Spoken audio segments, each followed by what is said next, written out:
The most feared man in the city walked into a courtroom expecting to bury his wife quietly. He brought champagne. He brought his mistress. He brought every lawyer money could corrupt. Victor Moretti had spent 20 years building an empire on the belief that he controlled everything: politicians, judges, the underground veins of an entire city. He had forgotten one thing. The woman sitting across the aisle had spent those same 20 years building something he never saw coming. She wasn't crying. She wasn't shaking. She was waiting. And waiting, for Elena Voss, was a weapon sharper than anything Victor had ever carried. If this story already has your attention, hit that like button right now, drop the name of your city in the comments, and let me see exactly how far this story has traveled. Now stay with me, because what happens next will change everything you think you know about power. The morning of the divorce hearing, Elena Voss woke before her alarm. She lay still for a full minute, staring at the ceiling of the hotel suite she'd rented 3 weeks ago, when she finally stopped pretending the apartment in Victor's building felt like home. The room smelled of fresh linen and someone else's furniture polish. Not hers. Not comfortable. But it was safe. And safe was the only luxury she'd been chasing for the last 4 years.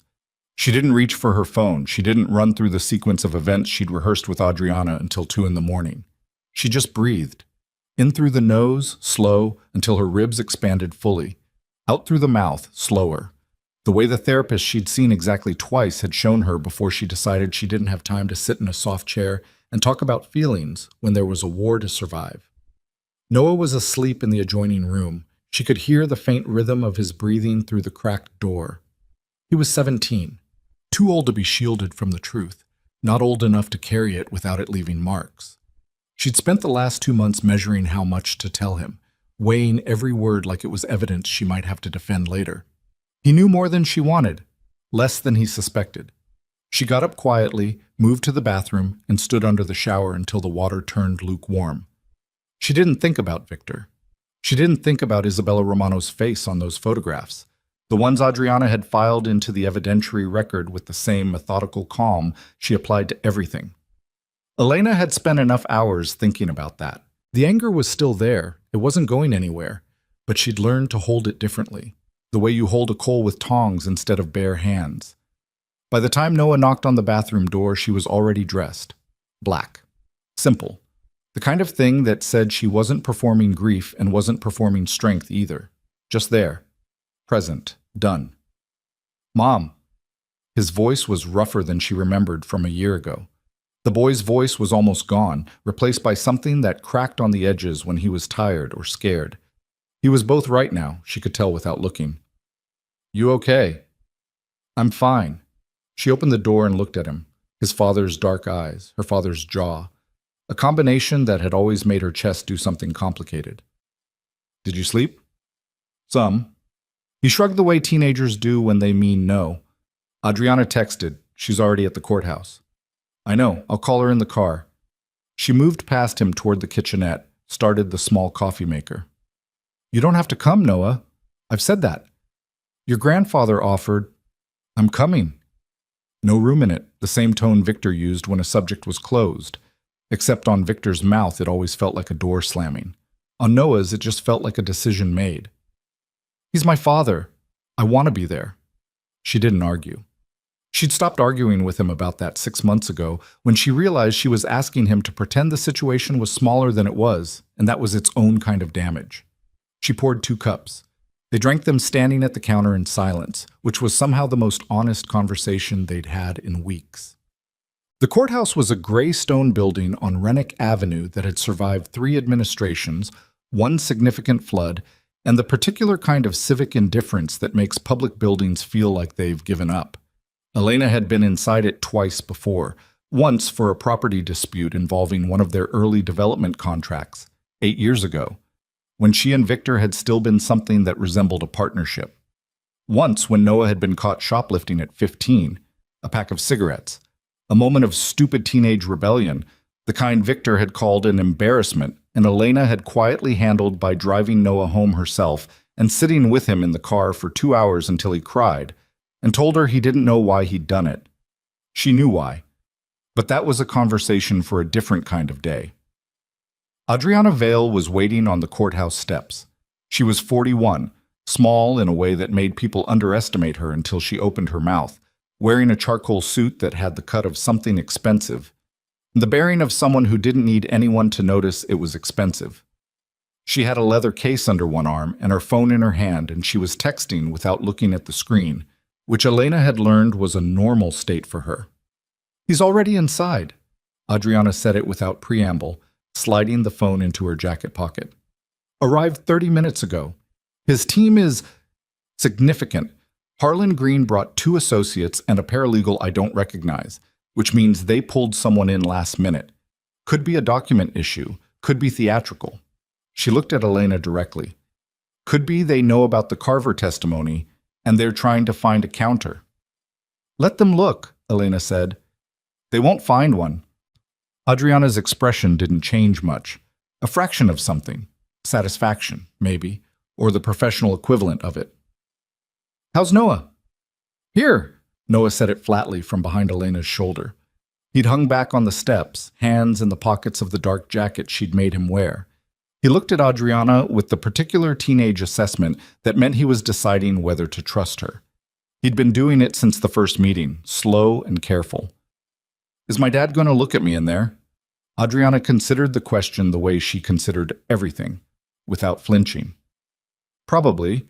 If he does, you don't have to react. You don't have to do anything. You're there as a, I know why I'm there." He said it without heat, just tired. "Let's go." The main corridor of the courthouse smelled like floor wax and recycled air. Elena walked it with her back straight and her hands loose at her sides, not clasped together the way she would have done 4 years ago, when she'd still been managing the private performance of a woman who had everything under control. She didn't need to perform that anymore. The control was real now, or real enough. She saw Victor before he saw her. He was standing near the double doors of Courtroom C, speaking quietly to Harlan Green, his head slightly lowered in the way he did when he was issuing instructions he expected to be followed exactly. He was wearing a black suit that had been made for him specifically. She recognized the cut from the same tailor he'd used for 7 years. A man named Castelli, who worked out of a shop on Mercer Street, and who had, Elena knew, been paid in cash twice a year for as long as she could remember. The suit said money. It said permanence. It said, "I have been here before, and I will be here after." Isabella Romano was beside him, younger by 14 years, dark-haired, wearing something pale and careful. She was looking at Victor the way people look at things they're not entirely sure are real. Elena had spent 3 months trying to feel the right things about Isabella, and had eventually concluded that what she felt was nothing particularly useful. Isabella wasn't the problem. Isabella was a symptom. Victor turned when the corridor shifted. Some animal awareness, the particular alertness of a man who had survived enough ambushes to feel them before they arrived. He looked at Elena. She met his gaze and held it. 23 years of marriage. She knew that face in every condition, laughing in the early years when they'd had nothing, and it hadn't mattered, hard and silent in the middle years when the empire began to pull him somewhere she couldn't follow, and now. Now it was the face of a man who had made a calculation and arrived at the wrong answer, and who didn't know it yet. She didn't stop walking. He watched her pass. She felt it, the weight of it, the way his attention had always carried mass, and didn't let it slow her down. Noah was half a step behind her on her left. He didn't look at his father. Victor's eyes moved to him and stayed there for a long moment, and Elena didn't watch that either. There were things she could hold and things she couldn't, and watching Victor look at their son with whatever was happening behind those eyes was one she'd learned to set down. Courtroom C was standard, wood paneling that had darkened over decades to the color of old tea, fluorescent overheads that gave everything a slight pallor, rows of public gallery benches, most of them empty. This was a civil proceeding, not a criminal spectacle, and whatever Victor had expected in terms of an audience had been limited by Adriana's motion to restrict gallery access. There were still a dozen people. Journalists Elena recognized from the business pages. 2 men near the back she didn't recognize and didn't like the look of. Not Victor's lawyers, too casual, too attentive. She'd mentioned them to Adriana. They took their seats at the left table. Victor's team arranged themselves on the right.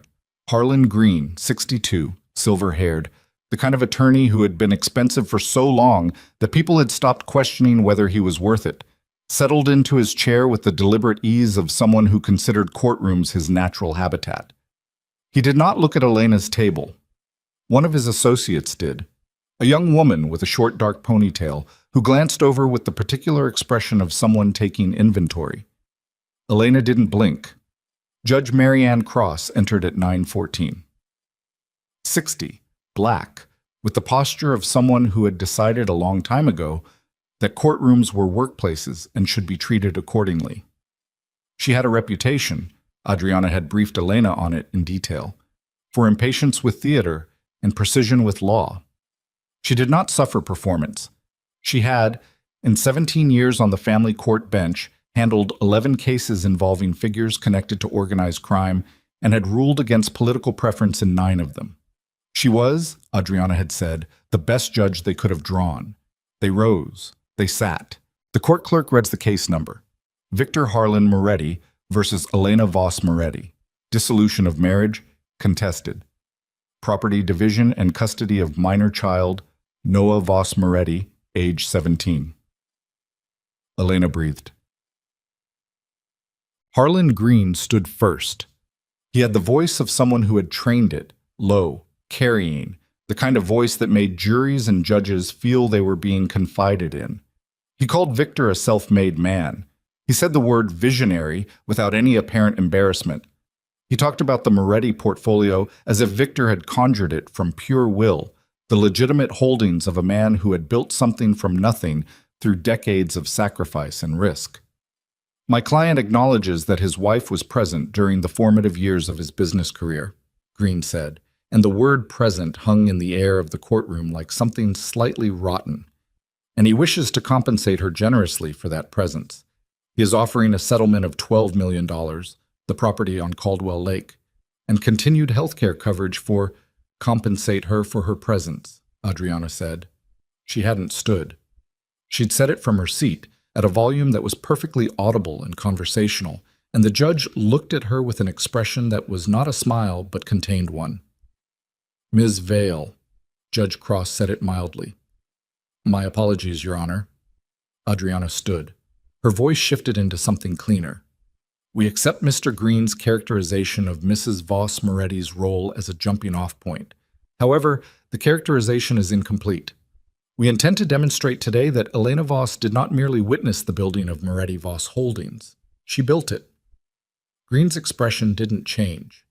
Victor's did. A slight tightening around the jaw, something that in the old days Elena would have read as the beginning of patience running out. She watched it from across the room and felt something she couldn't entirely name. Not pleasure, not victory. Something older and colder and more tired than either of those. The first hour was procedural. Documents entered into the record, motions addressed, timelines established. Elena sat with her hands flat on the table in front of her and listened to the architecture of her own life being described in legal language. Dates, asset values, transfer records.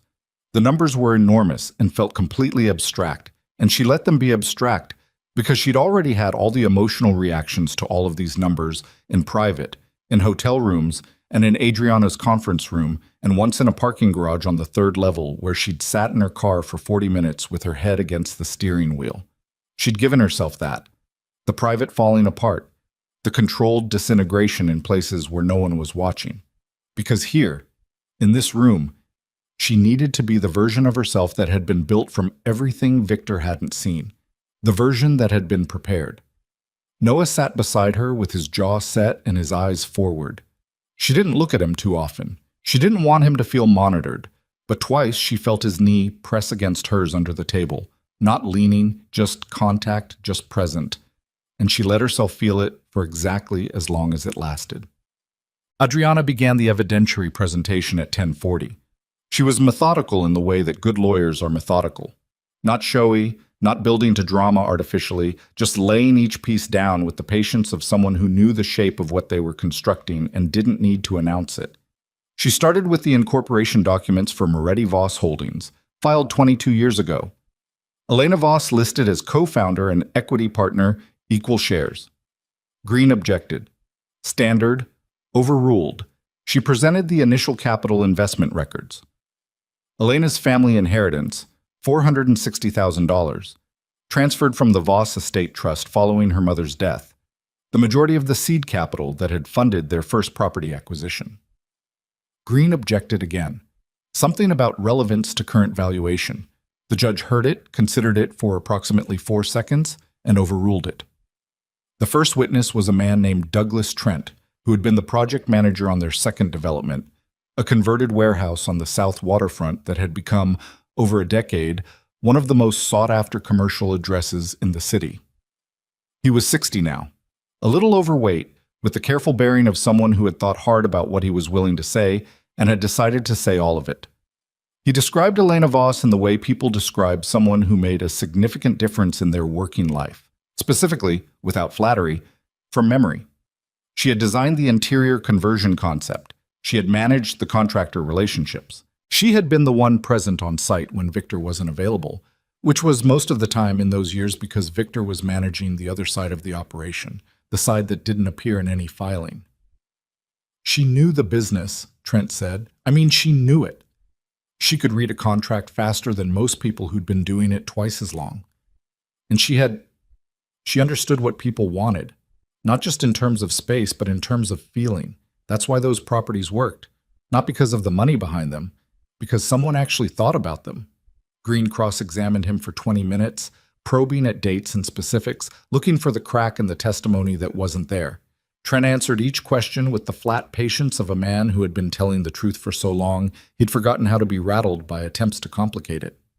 Victor watched from across the room with an expression Elena recognized from board meetings, the one where he was tracking something and hadn't yet decided what to do about it. The second witness was a woman named Patricia Osei, who had been the accounting director for Moretti Voss Holdings for 11 years before leaving to start her own firm. She was precise, technical, and the least comfortable-looking person in the room, which Elena recognized as a specific kind of courage. Patricia Osei had not wanted to testify. She had agreed because Elena had asked her directly, in person, and because Elena had spent 3 years building the kind of relationship that meant Patricia felt she owed it to the truth rather than to either party in the room. She walked through the financial architecture of the company in the early years, how the investment decisions had been made, whose signature was on which authorization, how the legitimate revenue had been structured to present a clean face to auditors and investors. Who made those structural decisions? Adriana asked. In the early period, primarily Mrs. Voss Moretti, Patricia said. She did not look at Victor. She had a system for categorizing incoming and outgoing funds that protected the legitimate operations from any contamination from other revenue sources. A pause. She was protecting the company from exposure. She understood the risk, and she built a wall around the clean assets. She protected the legitimate empire, Adriana said. Not a question. Yes, Patricia's voice was even. She did. The room was quiet for a moment in a way that had nothing to do with silence. Elena kept her eyes on the middle distance. She could feel Victor's attention on her like pressure against the side of her face. She didn't turn. She'd spent enough years turning toward that attention when it meant something. Now it meant something different, and she was finished with it. The ownership transfer document came in at the 11:40 mark, 20 minutes before the lunch recess. Adriana presented it with the same flat precision she'd brought to everything else.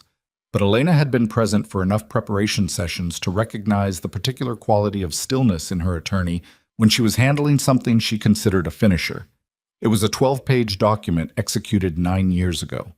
At the time, Victor had been facing a civil lawsuit from a former business partner who had, in Victor's assessment, become a problem that needed legal rather than other resolution. The suit had threatened the Moretti Voss Holdings portfolio. Victor's attorneys at the time, a different firm, older, 2 of whom had since retired under circumstances that didn't bear scrutiny, had advised him to move the legitimate assets out of his direct name as a protective measure. Elena's name was already on the company. The transfer was simple. What Victor had apparently not read with sufficient attention was the clause governing the reversal of the transfer. The assets would remain in Elena's name, and could only be transferred back to joint or individual control upon the mutual signed agreement of both parties. Both parties. Mr. Moretti signed this document on March 14th, 9 years ago, Adriana said, presenting the certified copy. Mrs. Voss Moretti signed it the same day. The transfer was completed within the month, and according to the corporate records, which we have submitted in their entirety as Exhibit 14, the reversal transfer was never executed. Green was on his feet before Adriana finished the sentence. Your Honor, this document has no bearing on the current— It has every bearing, Adriana said, not raising her voice. But— Because it means that for the past 9 years, the majority of what is described as Mr. Moretti's legitimate business empire has been, in legal terms, my client's. The room made a sound, not loud, more like a pressure shift. Elena did not allow herself to look at Victor. She looked at the judge. Judge Cross was reading the document her clerk had just placed in front of her, her reading glasses on, her expression entirely neutral in the specific way of someone who is processing something significant. Green was arguing. The words came out fast and well-constructed. She'd known they would be. Harlan Green had not gotten where he was by being slow. And the argument was essentially that the transfer had been executed under duress, under specific circumstances, with no intent for it to be permanent.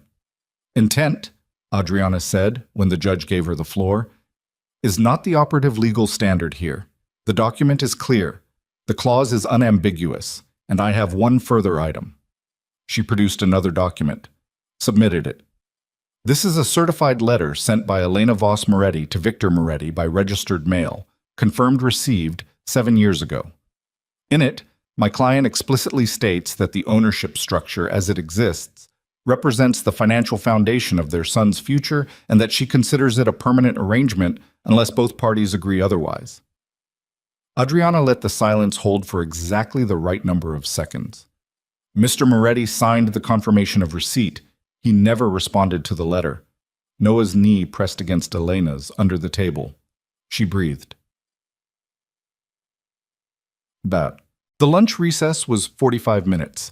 Elena took Noah to a small cafe 2 blocks from the courthouse and ordered soup neither of them particularly wanted and sat across from him in a booth by the window while the city moved past outside like it had no idea what was happening 2 blocks away. He knew, Noah said. He was looking at his soup. About the document. He had to know. He knew.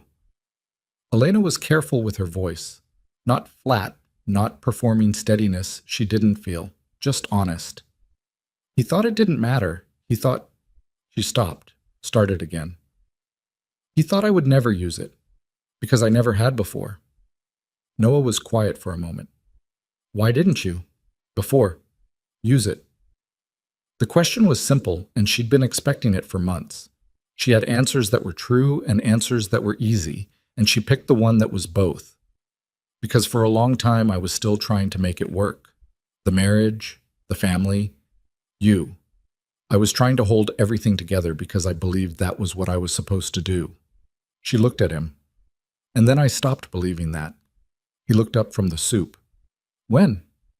When he tried to take you. Her voice didn't change. When I found out about the custody arrangement he'd been discussing with his lawyers before he'd even told me he wanted a divorce. When I realized he'd decided Noah Moretti belonged to his empire and Elena Voss could accept a check and disappear. She held her son's gaze. That was when. Noah looked at her for a long moment with his father's dark eyes in her father's face and something that was neither of those things. Something that was just him, specific and particular and his own. Okay, he said. Just that. Okay. She didn't know exactly what it covered. She thought it might cover everything. The afternoon session began at 1:15. Green had regrouped. He presented his counter-argument on the ownership document with the kind of structured legal precision that cost $400 an hour and was worth it. The argument was not without merit, technically. He raised questions about the original intent of the transfer, about subsequent conduct that could be construed as treating the assets as jointly held, about the impracticality of the clause as written. The judge listened to it with the attention of someone who was already forming responses. Then Adriana stood for the custody portion. Elena had known this was coming.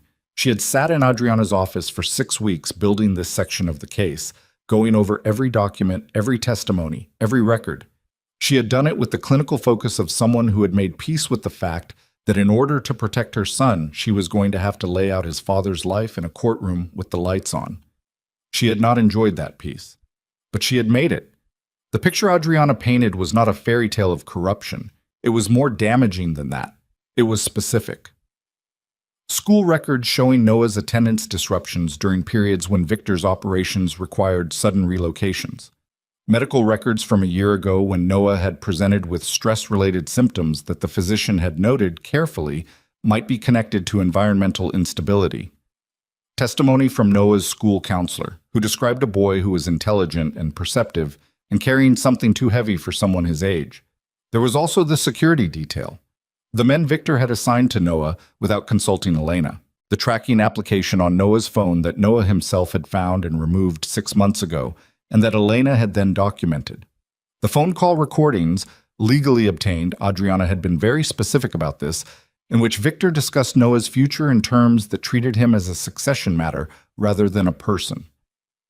Victor's lawyer argued that all of this represented engaged fatherhood, a desire to protect, standard security for the family of a high-profile businessman. The judge's face during this portion of the proceedings had a quality that Elena recognized from certain conversations she'd had over the years. The expression of someone who was listening carefully to an argument they found fundamentally unpersuasive and were waiting politely for it to finish.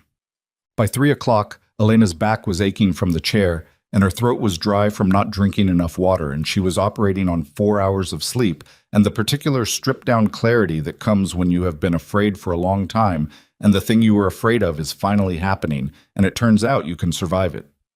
Victor had not spoken. He'd communicated everything through Green, through posture, through the occasional whispered consultation. But twice during the afternoon session, Elena had felt him looking at her in a way that was different from the controlled assessment of the morning. Something had shifted in it, something she didn't have a name for yet. She didn't spend time trying to find one. At 3:40, Judge Cross called a brief recess to review the final submissions. The clerk distributed the summary documents. The public gallery, which had remained largely quiet, shifted and murmured. Elena stood and stretched her back discreetly and turned to speak quietly to Adriana, and that was when she saw it. Victor was standing. He had moved away from his table, past Green's restraining hand, and he was crossing the floor of the courtroom, not toward the judge, not toward the exit, toward her. The two men she hadn't recognized earlier, the ones in the gallery, had come forward. They were stopped immediately by the court officer, but the disruption rippled through the room, and the judge's clerk looked up sharply, and Green was saying something fast and urgent under his breath, and Noah, beside Elena, had gone very still. Victor stopped 6 feet from her. He looked at her the way he hadn't in years, directly, without the mediation of lawyers or plans or the protective glass of control. He was 53 years old, and his face showed it in ways his tailor's suit couldn't counteract. And Elena thought in that moment that whatever else he was also a man who had believed completely in a version of the world that was disappearing. Elena. His voice was low, private, wrong for the setting in every way. Mr. Moretti? Adriana stepped forward, one hand raised. You planned this. He wasn't looking at Adriana. He was looking at Elena, and there was something in it that wasn't anger. Anger she'd seen from him 1,000 times. She could read anger the way you read weather. This was something he didn't usually show, something beneath the anger. The letter, the documents. You planned this years ago. Elena looked at him. She let herself see him clearly. The man she'd married, the man she'd built something with, the man who had decided somewhere along the way that what he'd built was more his because he was the one willing to be brutal about it. Yes, she said. I did. His jaw tightened. We could have handled this differently. You had every opportunity. Her voice was even. Not cold, just finished. You chose not to. The court officer had reached them.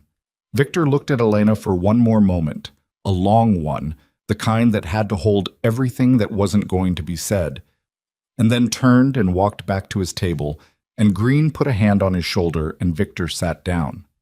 Noah exhaled slowly beside her. She hadn't realized he'd been holding it. Judge Cross returned at 4:10.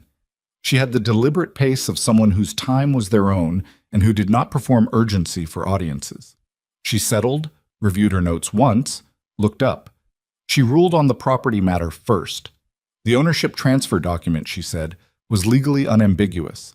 The clause governing reversal required mutual consent, which had not been obtained. The subsequent letter from Elena Voss Moretti established that she was aware of and asserted this arrangement. Mr. Moretti's failure to respond or contest it in the 9 years since constituted acceptance of the arrangement as standing. She ruled in favor of Elena on the matter of the Moretti-Voss Holdings portfolio. Victor's legitimate empire, the buildings, the holdings, the public face of everything he had spent 20 years constructing, belonged, as a matter of law, to Elena Voss. Green was already filing a motion. She acknowledged it, set a date for it to be heard. Moved on. For custody, she said the standard was the best interest of the child. She had reviewed all submitted materials. She noted that Noah was 17 and that his own expressed preference, submitted in a separate affidavit that Adriana had filed 3 weeks earlier, carried significant weight. Elena had not read that affidavit. She had told Noah she wouldn't. She had meant it. Judge Cross awarded primary physical and legal custody of Noah Voss Moretti to Elena Voss Moretti. Supervised visitation rights for Victor Moretti to be reviewed at 12 months. The room held the ruling for a moment, the way a body holds impact before it registers pain. Then the sound started. The gallery, the shuffling of papers. Green's controlled voice beginning the process of managing what had just happened. And Elena heard from somewhere behind her and to the right a sound she didn't immediately identify. She turned. The champagne bottle. Victor had brought it. She'd known he had. Adriana had mentioned it with something that wasn't quite contempt and wasn't quite pity. And it had been on the floor beside his chair, and now it was not. The sound had been it hitting the tile. The cork had blown sometime in the fall, and the pale liquid was spreading in a slow arc across the courtroom floor. And Victor Moretti was standing behind his table with both hands pressed flat on the surface, his head slightly bowed, and the champagne he had brought to celebrate his wife's defeat was bleeding out across the floor around his feet. Noah's hand found Elena's. She held it. She did not feel triumph. She felt tired and clean, and something that might eventually become peace once she'd slept and eaten and been in a room where no one was watching. The judge called for order. The clerk began gathering documents. And Victor Moretti stood at the center of his own collapse with his hands flat on the table and his empire already somewhere else, belonging to someone he had believed he would always be able to control. Elena did not look at him again. She looked at her son, who was holding her hand and looking back at her with his father's eyes and his own face, and she thought, this is what I was protecting. This is what it was for. But as she moved toward the door with Noah's hand in hers, and Adriana already talking logistics in her ear, she became aware of something she hadn't anticipated. The two men from the gallery, the ones she hadn't recognized, the ones who had been stopped at the rail, were gone. They had not come in with Victor's legal team. They had not been identified. They had arrived before the proceedings began, and they had left before the ruling finished, and they had watched the entire morning and afternoon with the careful attention of men receiving information rather than men observing a proceeding. She told herself it was nothing. Men came to courtrooms for all kinds of reasons. But the thought stayed with her all the way down the courthouse corridor, through the brass doors and out into the gray October afternoon. The feeling that something had just started that she had not planned for, and that Victor's loss today was not the same thing as his acceptance of it. And as the courthouse doors closed behind them, and the city opened up around her and Noah and the reporters began calling questions, and the afternoon light fell flat and cold across the stone steps, Elena Voss felt the back of her neck prickle with the particular awareness of a woman who had survived 20 years beside a dangerous man, and had learned, above all else, to trust that feeling. She pulled Noah closer. She kept walking. The reporters found them on the third step. There were 6 of them, which was fewer than Elena had expected and more than she wanted. And they moved the way reporters move when they've been waiting outside in the cold for 4 hours.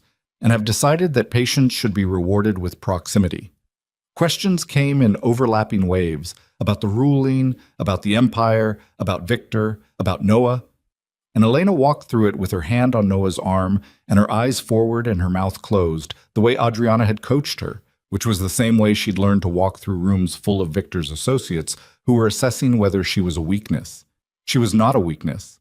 She had proven that today in a courtroom with fluorescent lights and floor wax and a judge who didn't suffer performance. But the proving was over for today, and she was running on empty, and her son was rigid under her hand in the way that meant he was holding himself together through effort rather than ease. Adriana ran interference with the economy of someone who had done it before. A raised hand, a firm, "My client has no comment at this time." A body positioned between Elena and the nearest microphone. They made it to the car. Black sedan, hired, waiting at the curb with the engine running. Elena got in first, Noah second. Adriana leaned in the window for 30 seconds to say something about tomorrow's follow-up, and the motion Green had already filed, and then the car moved. Noah sat back against the seat. He closed his eyes. Elena watched the courthouse fall away through the rear window. Victor's car, the black Escalade he'd used for 12 years, the one with the reinforced panels she'd never been supposed to know about, was still at the curb. She could see two of his men near it, talking. Victor himself wasn't visible. She turned back around and faced forward and let out a breath she'd been holding in one form or another since 9 in the morning. "You okay?" she said. "Ask me in about 3 days." Noah didn't open his eyes. She almost smiled. "Fair." They rode the rest of the way to the hotel in silence, which was the right decision. But the call from Victor came at 7:43 that evening. Elena was sitting at the small desk in the hotel suite with a plate of room service pasta going cold beside her and a stack of documents Adriana had sent over regarding Green's motion, which was, as predicted, arguing that the ownership transfer should be declared void on grounds of constructive fraud. She'd been through it twice and was beginning a third pass when the phone rang. She looked at the screen. His name was still in her contacts because she'd never seen a reason to remove it, and because removing it would have felt like something she didn't want to perform even for herself. She let it ring 4 times, then she answered. "Victor." A pause. She could hear background noise, Tool, a room, other people somewhere behind him, the particular ambient quality of his office in the building on Callaway Street that she'd been in maybe 100 times and would never enter again. "I want to talk." His voice was flat, controlled. The anger was in it somewhere but pressed down, the way he pressed things down when he was operating rather than reacting. "Your lawyers can call Adriana." "Not about that." Another pause. "About Noah." She set down the document she was holding. "There's a visitation schedule in the order.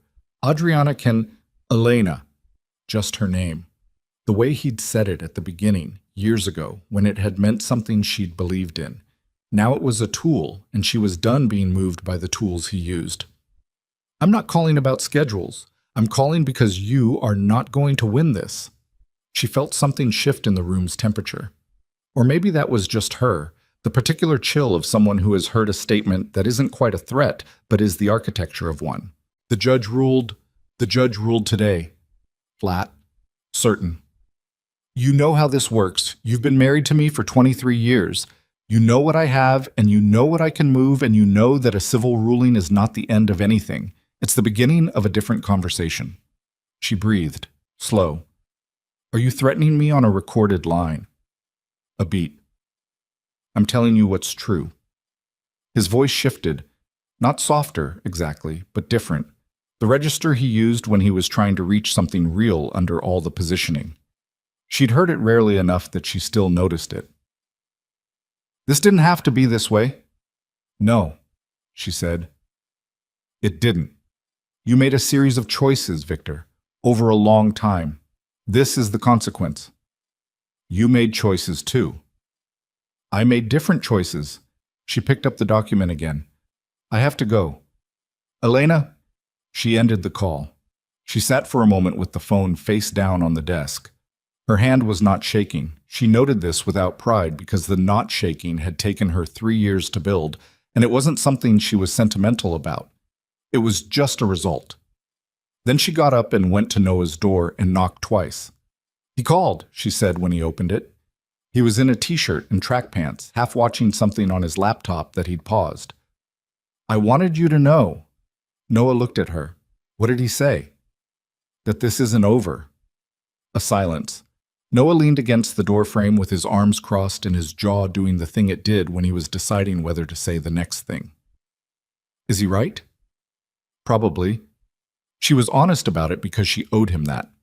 "But we knew he would be. Adriana knew. We planned for it." "How far does he go?" His voice was careful. "Like, how far?"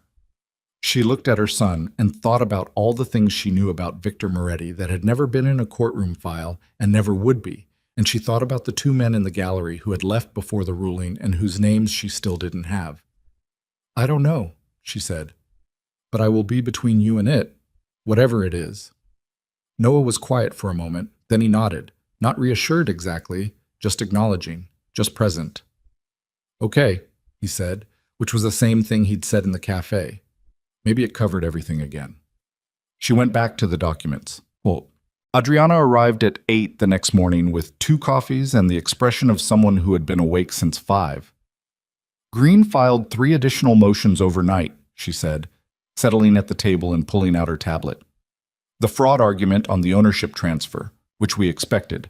A motion to recuse Judge Cross on grounds of alleged prior bias, which is a Hail Mary and they know it. And..." She paused, scrolling. "A petition to have Noah's custody affidavit unsealed and introduced into a separate proceeding." Elena looked up. "What separate proceeding?" "That's the question." Adriana set the tablet down.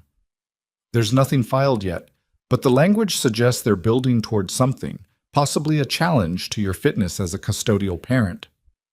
The room was quiet for a moment. "On what grounds?" Elena said. "I don't know yet. I'm working on it."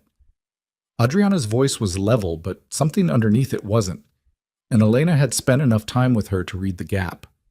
"I need to ask you something, and I need you to answer it completely." "Ask." "Is there anything Victor could bring up about your conduct, not your business conduct, your personal conduct, that I don't already know about?" She met Elena's eyes directly. "Anything that could be characterized as instability, negligence, behavior that would reflect negatively on your capacity as a parent." Elena held the question for a moment. The honest version of the answer was complicated. There had been 2 years in the middle of the marriage that she was not proud of, a period when the gap between who she was and who she was pretending to be had gotten wide enough that she'd made choices she wouldn't make now. Nothing criminal, nothing that had touched Noah, but things that could be shaped if someone skilled was doing the shaping. She told Adriana. All of it. The way she'd told her nothing before, carefully, in pieces, measuring what was necessary. Adriana listened without interrupting. When Elena was finished, her attorney sat back in her chair and looked at the middle distance for a moment with the expression of someone adjusting calculations. "That's manageable," she said finally. "None of it is what they'd hoped for, but it tells me they're going to dig, which means I need to be ahead of the digging." She looked at Elena. "Is there anything else? Anything at all?" "No." "Okay." Adriana picked up her coffee. "There's something else. One of my contacts, a woman I trust who works in the municipal permitting office. She called me this morning. She said there were 2 men asking questions about you yesterday afternoon, after the ruling. The chill again, the same temperature shift as last night." "Questions about what?" "Your properties, your address history, current residence." Adriana's voice was careful. "Not the kind of questions investigators ask. The kind of questions someone asks when they want to know where a person is." Elena set her coffee down. "Where's Noah?" Adriana said. "Asleep." "He should stay here today. Don't tell him why yet." She was already typing. "I'm calling someone I know in private security. This is probably Victor applying pressure, making you feel watched, making you feel like the space is closing. He's done it before, but I want to be careful." "Yes," Elena said. "So do I." The call Elena didn't expect came at 11:15, while Noah was still asleep and Adriana was in a corner of the suite on her phone, arguing quietly with someone about the recusal motion. The number was one she didn't recognize. A local area code, but no name. She answered it because she'd promised herself she wouldn't hide in the hotel room flinching at unfamiliar numbers. Mrs. Voss Moretti. A woman's voice, controlled, mid-range, with the particular diction of someone educated in a different country. My name is Petra Vance. I represent certain interests that have been watching the Moretti situation with some attention. Elena stood up from the desk. I don't know who you are. I know. That's fine. I'm calling because what happened in court yesterday created a development that affects people beyond you and Mr. Moretti, and I thought you deserved to understand that before decisions are made that you don't know are being made. The hair on Elena's arms. What kind of decisions? Victor Moretti's legitimate holdings are now legally yours. Petra Vance said it without inflection, like a financial report. That means the relationships attached to those holdings, the contracts, the arrangements, the ongoing obligations, are now yours too, whether you want them or not. A pause. Some of the people holding those arrangements are not patient men. They are going to want to know very quickly who they are dealing with and what the new arrangement looks like. Elena's jaw was tight. I don't know what arrangements you're referring to. Yes, you do. The voice was not unkind. It was simply sure. You built that company, Mrs. Voss Moretti. You know what its legitimate face was sitting in front of. You may have spent years choosing not to look directly at it, but you know. She did. She had always known, the way you know about a room in your own house that you've decided not to go into. The shape of it was clear from the edges, the payments that moved in patterns too regular and too large to be purely commercial, the meetings Victor had in places you don't hold business meetings, the men she recognized from news reports and chose not to recognize out loud. I don't intend to have any part of that, Elena said. I understand, but intending and achieving are different things when the people involved have their own intentions. Another pause. I'm calling you as a courtesy, someone who thought you should not be surprised. What you do with it is yours. Who are you working for? I'm not able to say, but I will tell you this, not everyone with an interest in Victor Moretti's business wants to see it collapse. Some people would prefer an orderly transition, a cooperative one. The voice was very even. Think about it. That's all. The call ended. Elena stood with the phone in her hand in the middle of the hotel room, with the mid-morning light coming through the half-drawn curtains and the sound of Adriana still talking in the corner and somewhere behind the closed door her son sleeping. She turned to Adriana. I need to tell you something. Adriana heard it the way she heard everything, without visible reaction, asking precise questions, writing notes on a yellow legal pad in the compressed handwriting Elena had come to read as a sign that she was moving fast internally. When Elena finished, Adriana put the pen down. She called you directly, she said. Not a question. Yes. Which means she has your number. Yes. And she knew enough about the ruling to frame it in terms of contractual liability, which means she's connected to people who track these proceedings closely. Adriana stared at her notes. Petra Vance. I'll run it, but the name is probably not the one she uses for anything important. Is she right? Elena said. About the obligations. Adriana's mouth pressed together. It was a moment Elena recognized. The one where her attorney was choosing between the answer that was easy and the answer that was necessary. Potentially, she said. If the legitimate holdings are genuinely yours now, and I believe they are, and I believe will survive Green's challenge, then there is an argument that the contractual ecosystem around those holdings comes with them, not the criminal operations. Those are Victor's liability, and frankly, his exposure. But the gray areas, the businesses that were legitimate on paper but were used to move other things, those are more complicated. How complicated? Complicated enough that I want to bring in someone else. A colleague who does criminal defense and has more specific experience with RICO adjacency than I do. She said it matter-of-factly. This is still manageable, but I need to be honest with you. What happened in court yesterday was the first move. It was a good move, and it was necessary, and we won it. But Victor is going to respond on multiple fronts simultaneously, And one of those fronts may involve making the legitimate empire too dangerous for you to hold. Elena heard it. Let it settle. He can't take it back through the courts, she said. No. Adriana's voice was quiet. But there are other ways to make a thing uninhabitable. The door to Noah's room opened. He came out in the same track pants and t-shirt, hair uncombed, squinting slightly at the light. He looked at both of them and read the room with the accuracy of a teenager who had grown up in a house where reading rooms was survival. What happened? He said. Not a question. Nothing yet, Elena said. Sit down. He sat. She told him, edited and partial but honest about the shape of it, that Victor was fighting back, that it was going to be more complicated than one court day, that they were handling it. Noah listened with his elbows on his knees and his eyes on the floor and his jaw set. He's not going to let it go, Noah said when she finished. He never lets anything go. He looked up. I know him better than you think I do, Mom.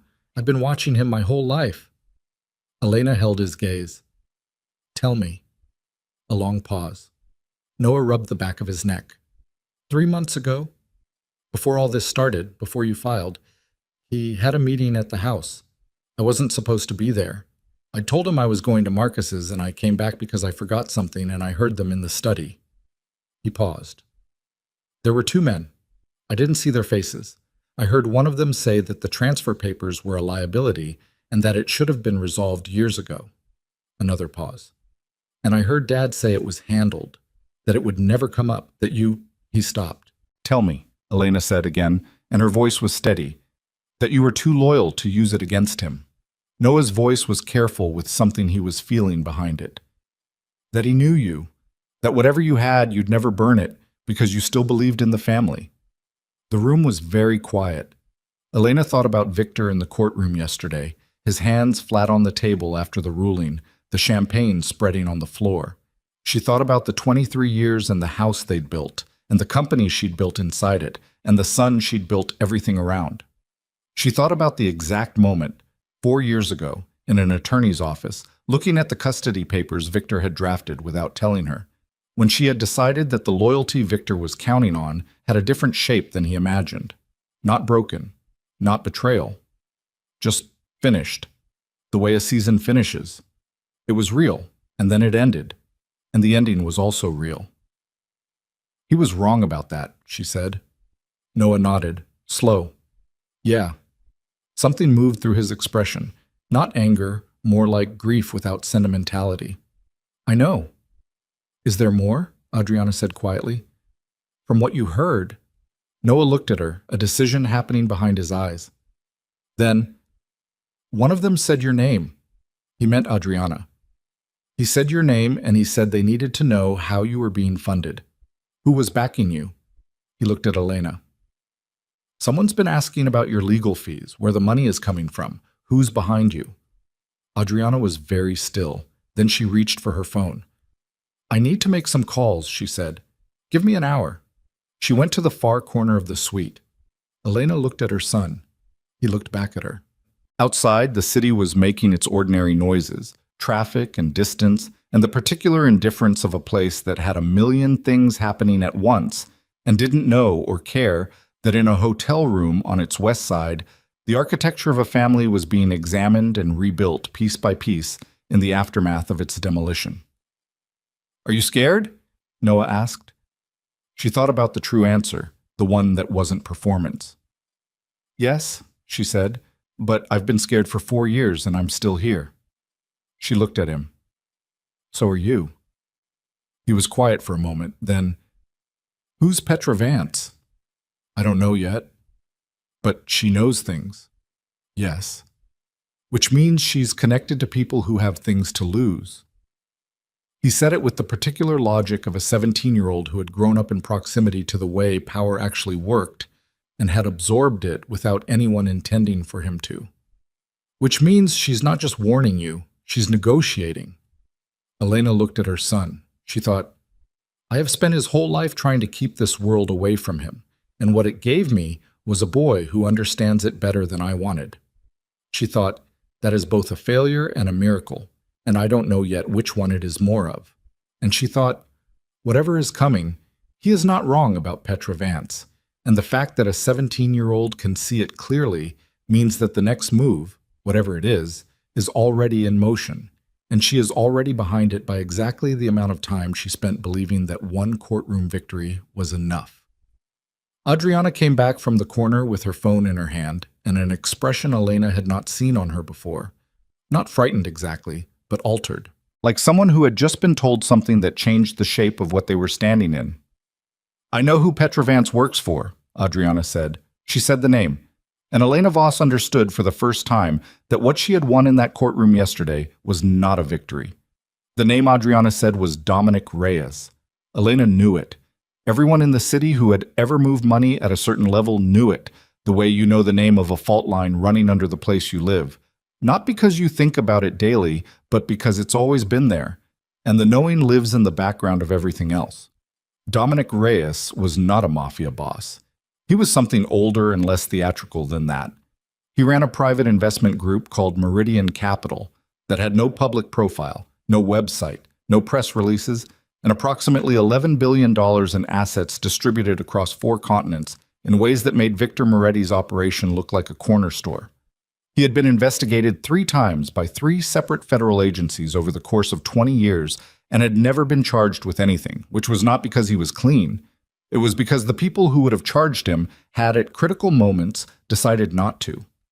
He was the man Victor borrowed from when Victor needed something he couldn't get himself. Elena knew this because she had seen the wire transfers. Not all of them.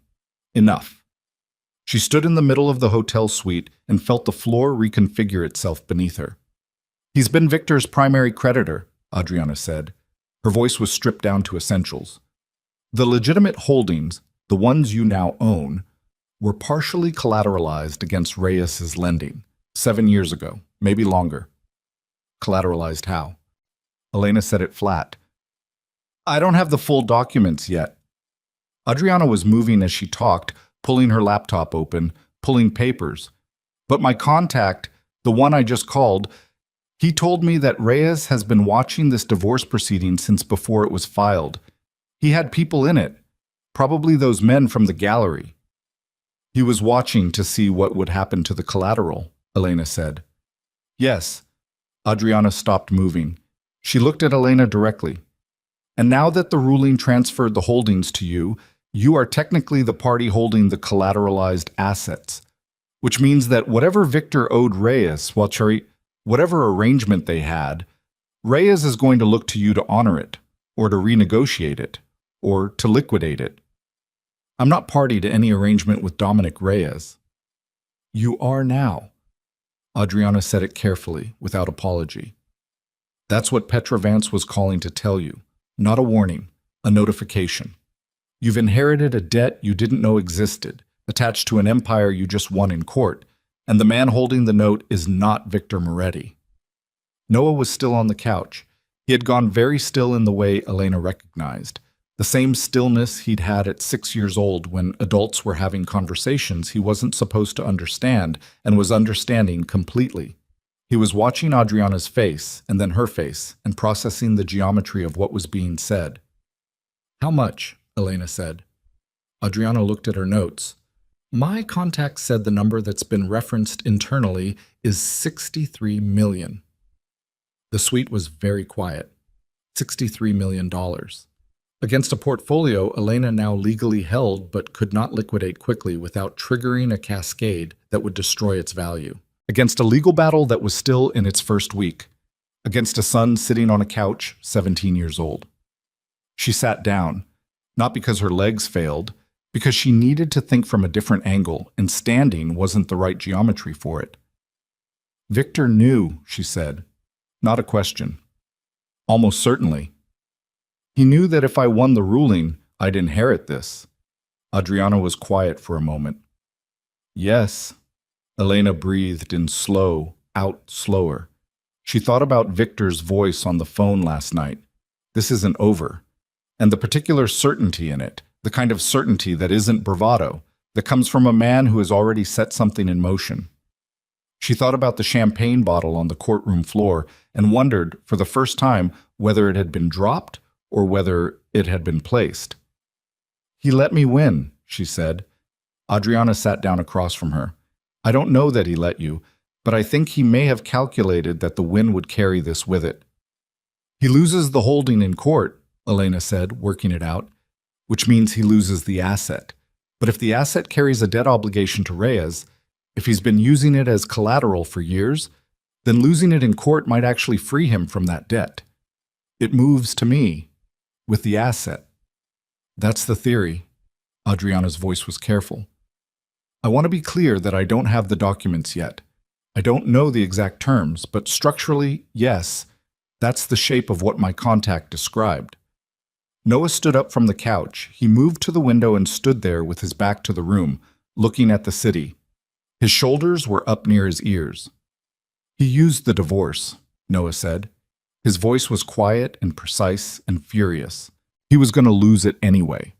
The custody, the legitimacy, the reputation. So he designed it. He designed it so that whatever he lost, you'd be standing in the hole when the ground gave way. He turned around. His face was his father's face, doing something Elena had never seen his father's face do. Something unmediated, raw, the specific devastation of a person discovering that someone they shared blood with was capable of something they hadn't believed possible. He planned this, Noah said, before the court, before the filing. He planned that if he lost, you'd lose worse. Elena looked at her son. She did not lie to him. That's what it looks like, she said.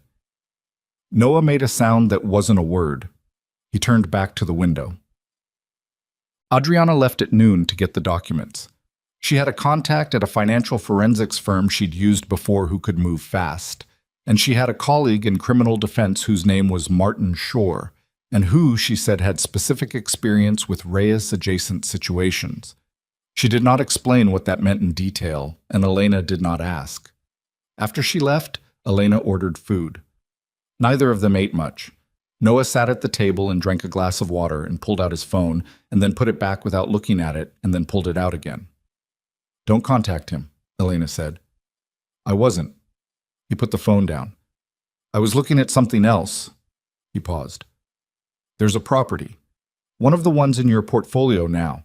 The Carver building on the east waterfront. I pulled up the records last night. The development history. He looked at her. Do you know what the ground floor lease arrangement is on that building? Commercial, mixed use. The tenants in the lower 3 floors. He slid the phone across the table. I pulled the corporate registrations. 6 of the 11 entities listed as tenants are shell companies. No employees, no public presence, registered addresses that are mail forwarding services. He held her gaze. 2 of them trace back to a holding group called Meridian. Elena looked at the screen. Meridian Capital, Reyes, in the building she now owned, paying rent, if they were paying rent, to accounts that would now be her accounts. He's been inside it for years, she said. More than that. Noah took the phone back. If those are Reyes's entities in your building, in the building you own, then Reyes isn't just Victor's creditor. He's your tenant. He has a presence inside the legitimate empire. And now you're the landlord. He put the phone down, which means the relationship isn't just financial, it's operational. 17 years old. She thought again. Failure and miracle. How long have you been looking at this? She said. He shrugged. Not evasion, discomfort. Since I heard that meeting 3 months ago, the one I told you about, after I heard them talking about the transfer papers, He stopped. I wanted to understand what I was in the middle of. So I started looking, and you didn't tell me. I didn't want to. He stopped again, rubbed his jaw.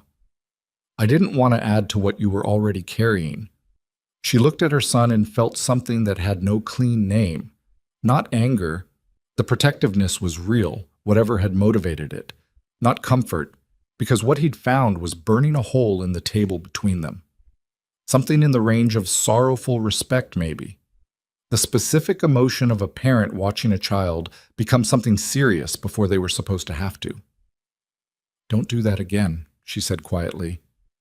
If you find something, if you know something, you tell me. We are not in a position where carrying things alone helps anyone. He held her gaze. Okay, she said. And then, You did good work. He looked away, nodded once. A muscle in his jaw moved. Martin Shore arrived at 3 in the afternoon. He was 55, compact, wearing a suit that was slightly too warm for the season, and he had the eyes of someone who had heard a great many things he couldn't repeat and had organized his entire bearing around that habit of containment. He shook Elena's hand, looked around the suite with the professional attention of someone noting exits, and sat where Adriana indicated. He had the documents, or enough of them. The loan structure is complex, he said, laying a printed packet on the table. He spoke to both of them. He'd looked at Noah, taken a quick read of the situation, and included him without comment. Elena noted this. Reyes's lending arm used 3 intermediary entities to move capital into the Moretti-Voss portfolio over 9 years. The most recent tranche was 4 years ago, $18 million, which was used to fund the Carver Building acquisition. Elena looked at the numbers. And the collateral? 40% equity stake in 7 properties, including the Carver Building. He turned a page. The collateral clause in the lending agreement states that in the event of a change of controlling ownership in the collateralized assets, the lender has the right to call the note. Full repayment, 60 days. Victor knew this clause was there, Elena said. He signed the agreement. Shore's voice was neutral. So, yes. The sequence of it assembled itself fully in Elena's mind for the first time. Victor, 4 years ago, knowing that he and Elena were already fracturing, already separate in every way that mattered except legally, taking a loan with a change of ownership clause, collateralizing it against assets that were already in Elena's name, and then, when the divorce became inevitable, doing nothing to remove the collateral, letting the proceeding happen, letting her win, because winning meant owning the assets, and owning the assets meant inheriting the note. And the note was $63 million, and Dominic Reyes had 60 days to call it. What happens if the note is called and I can't pay? She said. She knew the answer, but she needed Shore to say it out loud. Reyes has the right to seize the collateralized properties, Shore said. 7 properties, including your largest holding, which would reduce your portfolio by approximately, he checked his papers, 68% of its current assessed value. She would lose the empire she'd just won, not back to Victor, to Reyes. Which was, she understood now, what Victor had designed. He couldn't keep it.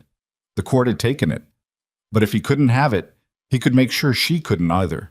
He could hand it to Reyes, the man he owed, the man he'd been managing for years, and walk away from the debt in the process.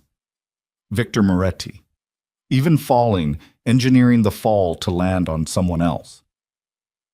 Is there a path where we contest the collateral agreement? Adriana said. Shore tilted his head. There are arguments. If the collateral was improperly disclosed, if Elena was never notified that her assets were being used as collateral, there's a fraudulent conveyance argument. But these documents, he tapped the packet, have her name nowhere in them. Technically, Victor collateralized assets that were in his wife's name without her signature. That's the argument. How strong is it? Strong enough to litigate, not strong enough to guarantee. He paused. And the time pressure is real, 60 days. If Reyes moves before we establish a litigation hold, he moves fast, Elena said. Reyes moves fast. Shore looked at her. You know him? I know his reputation. She held Shore's gaze. And I got a call yesterday from a woman named Petra Vance. Something shifted in Shore's expression, small, controlled, but she caught it. What did Petra Vance say? That some people would prefer a cooperative transition, that not everyone with an interest in Victor's business wants to see it collapse. She watched him. You know who she is? A pause. I know of her. Another pause. She's Reyes's attorney, his actual attorney, not his public face. If she called you directly, it means Reyes wants to talk. I don't want to talk to Dominic Reyes, Elena said. You may not have that option. Shore's voice wasn't harsh, just honest. If he calls the note and the litigation doesn't hold, you lose the portfolio. If you refuse to engage with him, you lose the portfolio. The only version where you don't lose the portfolio is one where you either pay him $63 million in 60 days, he said it without irony, or you negotiate. What does negotiate look like? Shore was quiet for a moment. I don't know yet. I don't know what he wants from this. It's possible he wants the properties. It's possible he wants something else, something you have now that Victor no longer does. The company, Noah said from across the table. Everyone looked at him. He doesn't just want the real estate, Noah said. He was looking at the document packet with his father's focused concentration and his own particular logic. The real estate is the collateral. He already knows he can take that.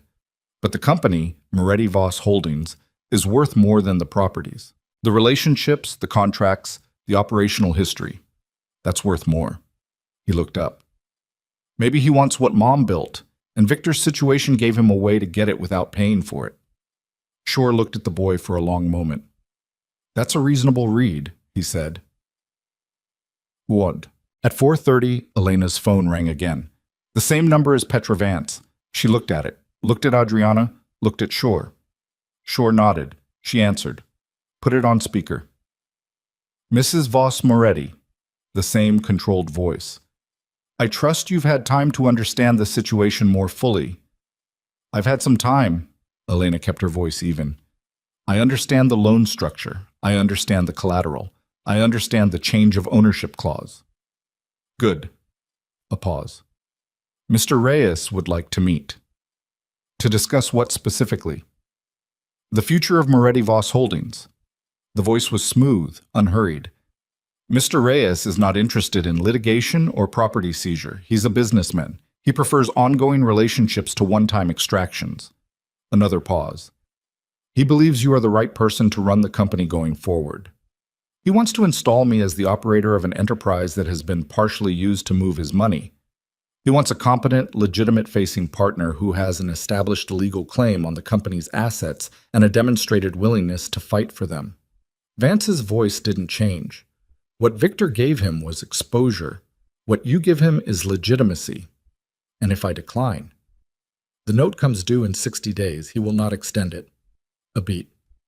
You would lose a great deal of what you fought very hard to win. Adriana was writing fast on her legal pad. Shore had his phone out, recording. I'll need time to consider, Elena said. Of course. Mr. Reyes suggested a meeting at the end of the week. Neutral location, your choice. The voice carried a thin trace of something that might have been appreciation. He respects what you did in that courtroom, Mrs. Voss Moretti. He has very few people he says that about. I'll be in touch, Elena said, and ended the call. The suite was quiet. She looked at her son, who was looking back at her with something in his face that she hadn't seen before. Not fear, not anger, but something grimmer. The expression of someone who has just understood that the ground they're standing on has been rearranged and they must relearn the footing. You're not going to meet with him, Noah said. Not a question. She didn't answer immediately. She looked at Adriana, at Shore. Tell me I have another path, she said. Shore was quiet for a longer moment than she wanted. The fraudulent conveyance argument is real, but to make it stick in 60 days, to get a litigation hold that prevents Reyes from calling the note while we build the case, I'd need something in writing showing that Victor collateralized those assets without your knowledge or consent. He looked at her. Victor's signature on a statement, or an email, or something that establishes he kept this from you deliberately. Victor isn't going to give me anything that implicates him, Elena said. No. Shore agreed. He wouldn't. But someone might give it to us, Adriana said. Everyone looked at her. She was looking at her notes. Something had shifted in her expression, not certainty, but the close neighbor of it. Victor's former lawyers, the ones who structured the original loan agreement, 2 of them retired, 1 of them died. But there was a 4th attorney on that transaction, a junior partner at the time. She tapped her pen. A woman named Caroline Marsh. She left that firm 18 months ago after a falling out with the senior partners that became public enough to land in the trade press. She's currently in private practice. Adriana looked up. Attorneys have obligations to former clients, but those obligations have exceptions. Fraud is one of them. You think she'll talk? Elena said. I think she left that firm angry. I think she watched Victor's divorce proceeding with some interest. And I think, Adriana paused, I think she might have documents she's been waiting for a reason to use. The light in the suite had gone flat and orange with the late afternoon. Outside, the city was doing its 6 o'clock shift change, the daytime version becoming the evening version, traffic patterns altering, the particular noise frequency dropping and rising simultaneously. Elena thought about where she was. Hotel suite. 3 weeks out of the only home she'd known for 11 years. A court ruling in her name. An empire legally hers. A $63 million hole in the floor of it, dropped there by the man who'd built it with her 20 years ago, engineered as a final act of a war she thought she'd won. She thought about Petra Vance's voice. Mr. Reyes respects what you did. And the way respect from men like that was not a compliment. It was an assessment, a valuation, a statement of what they planned to take. She thought about Noah's face in the courtroom yesterday, his hand in hers. She thought about the version of herself she'd built in 4 years of preparation, methodical, patient, documented, careful. The version that had walked into that courtroom with everything arranged and nothing improvised and had won exactly what she'd planned to win. That version was not built for this. This was a different terrain. This required something she'd spent 4 years trying not to be. Set up the meeting with Caroline Marsh, she told Adriana. Tonight, if possible. She looked at Shore. I need to know how long it takes to build a fraudulent conveyance case that's strong enough for an emergency hold. 2 weeks minimum, probably 3. If I meet with Reyes, if I keep him in conversation, does that buy time? Shore considered it. It could. If he believes you're negotiating in good faith, but the moment he understands you're stalling, he moves, Elena said. Yes. She stood up. She moved to the window where Noah had stood earlier and looked at the city the way you look at something you've lived near so long you stopped seeing it. Then she turned back around.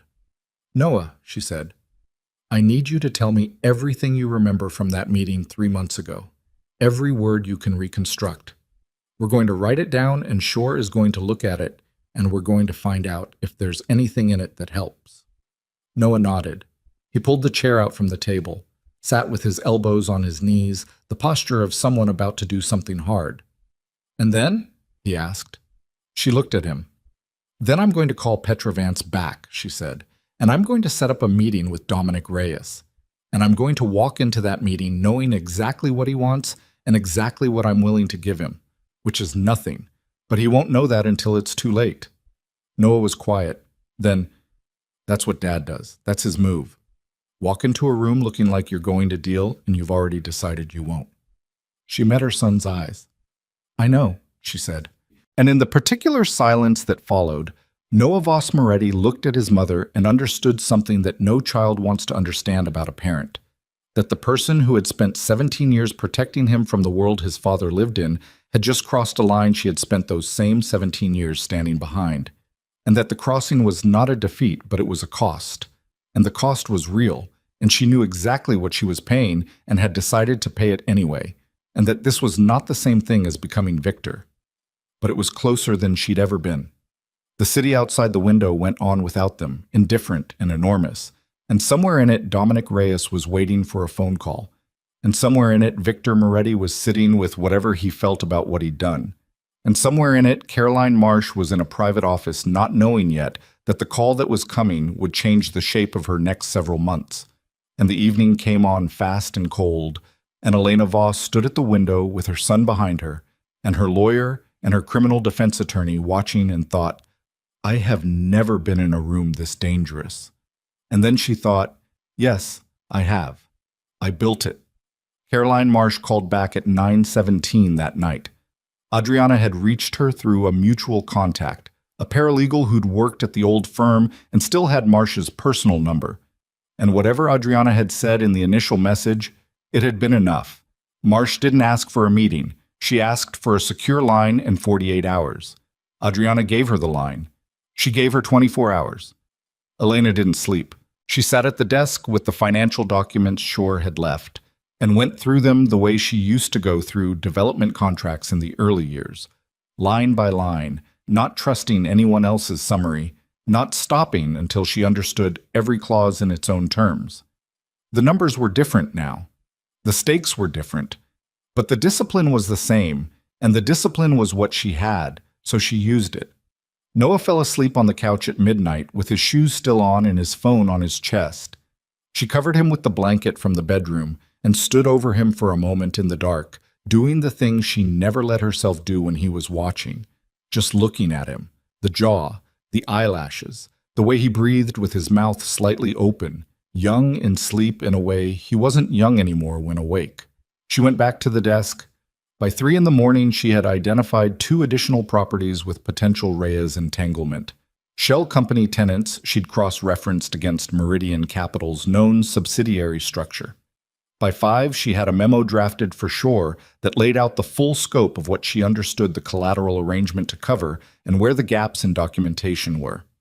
By 6:30, she was in the shower letting the hot water work at the base of her skull where the tension had concentrated into something like a low-grade wound. She was dressed and at the table when Noah woke at 7, disoriented, reaching for his phone with the automatic reflex of his generation. "Did you sleep at all?" he said. "Some." She said it the same way he had 2 mornings ago. He recognized it and didn't push. Chet. Caroline Marsh called at 9:50 the following morning. She was 52, Elena would learn later, and she had a voice that sounded like someone who had made a significant decision recently and was living in the specific clarity that comes after a long internal argument finally resolves. She did not waste time. "I have the loan agreement," she said. "The original. Not the version that was submitted to the intermediaries. The actual governing document signed by Victor Moretti and the Meridian lending entity directly." A pause. "I also have a memorandum he signed 2 years before the loan, in which he explicitly acknowledges that the assets being used as collateral are registered in his wife's name and that she has not been informed of this arrangement." The room went very still. "He wrote that down," Elena said. "His attorney at the time, my senior partner, who has since retired to somewhere without an extradition treaty, required it as a liability protection measure. He wanted documentation that Victor understood the structure." Marsh's voice was dry. "Victor signed it without reading it carefully. He signed most things without reading them carefully if he trusted the person putting them in front of him." A pause. "He trusted my senior partner. He should not have." "Why are you doing this?" Elena said. A silence. Not evasive, but considering. "Because I spent 11 years in that firm building cases that protected men like Victor Moretti from consequences they'd earned," Marsh said. "And when I finally objected to something, a different case, a different client, a line I wasn't willing to cross, I was managed out in a way that was designed to make me look like the problem." Her voice was even, without theater. "I'm not doing this for you, Mrs. Voss Moretti. I'm doing it because the document exists, and it should be used, and this is the moment it becomes useful." "I understand," Elena said. "Can you transmit it to my attorney today?" "Already preparing it." A pause. "One more thing. The meeting with Reyes. If you're planning to go, and I suspect you are, you need to know that he already has a copy of the ownership transfer documents from your divorce proceeding. He has known about the change of ownership clause in the loan since before the ruling. He had someone in your proceedings who was feeding information." Elena thought of the 2 men in the gallery. Victor's side or his own? His own. Marsh said it flatly. Victor thought Reyes was his partner. He wasn't. He was managing Victor. This whole structure, the loan, the collateral, the timing, Reyes designed it. Victor executed it because he was told it was the best deal available. He probably didn't understand the full mechanism until recently. A pause. "You should know that going in. You're not walking into a meeting with Victor's creditor. You're walking into a meeting with the man who engineered Victor's entire financial dependency and has been waiting for the right moment to convert it." The call ended. Elena set the phone down on the table. Shore arrived 30 minutes later. By noon, he had reviewed the Marsh documents. By 12:40, he was on the phone with an emergency motion specialist at his firm.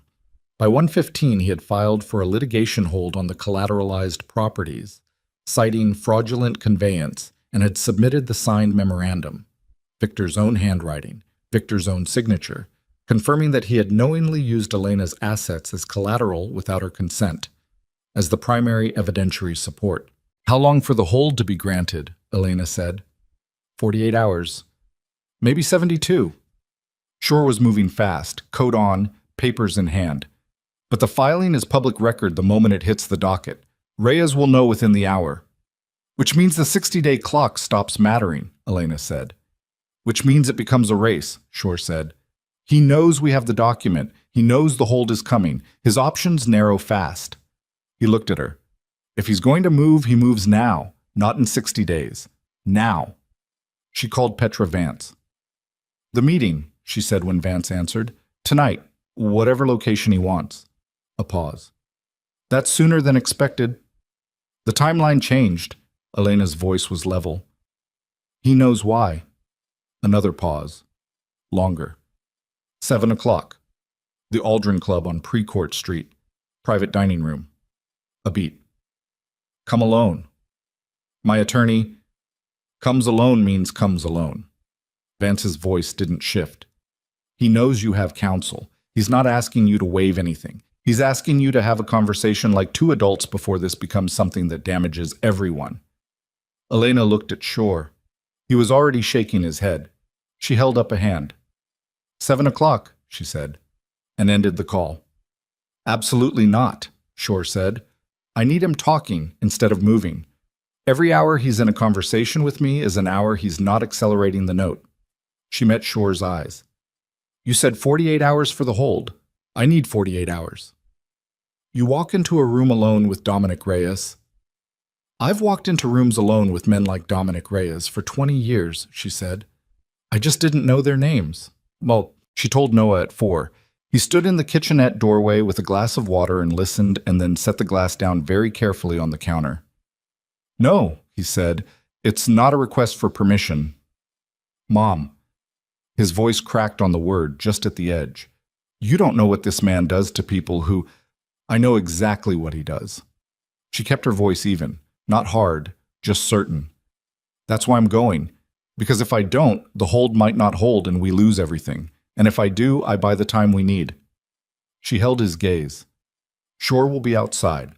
Adriana will have the number for a contact at the DA's office who has been building a file on Reyes for 3 years and who Adriana has now, as of this afternoon, shared Caroline Marsh's documents with." She waited for that to register. "If anything happens to me, the documents go public. Reyes knows that, which means nothing happens to me." Noah's jaw was tight enough that she could see the muscle working in it. "You told the DA," he said. "Adriana did, 2 hours ago." She watched her son process it. "It changes the calculation for Reyes. He came into this thinking he could absorb the litigation and still move on the collateral. He can't absorb a federal disclosure. The Marsh documents show he was party to a fraudulent conveyance. That's RICO territory if the DA builds from it." She kept her eyes on Noah.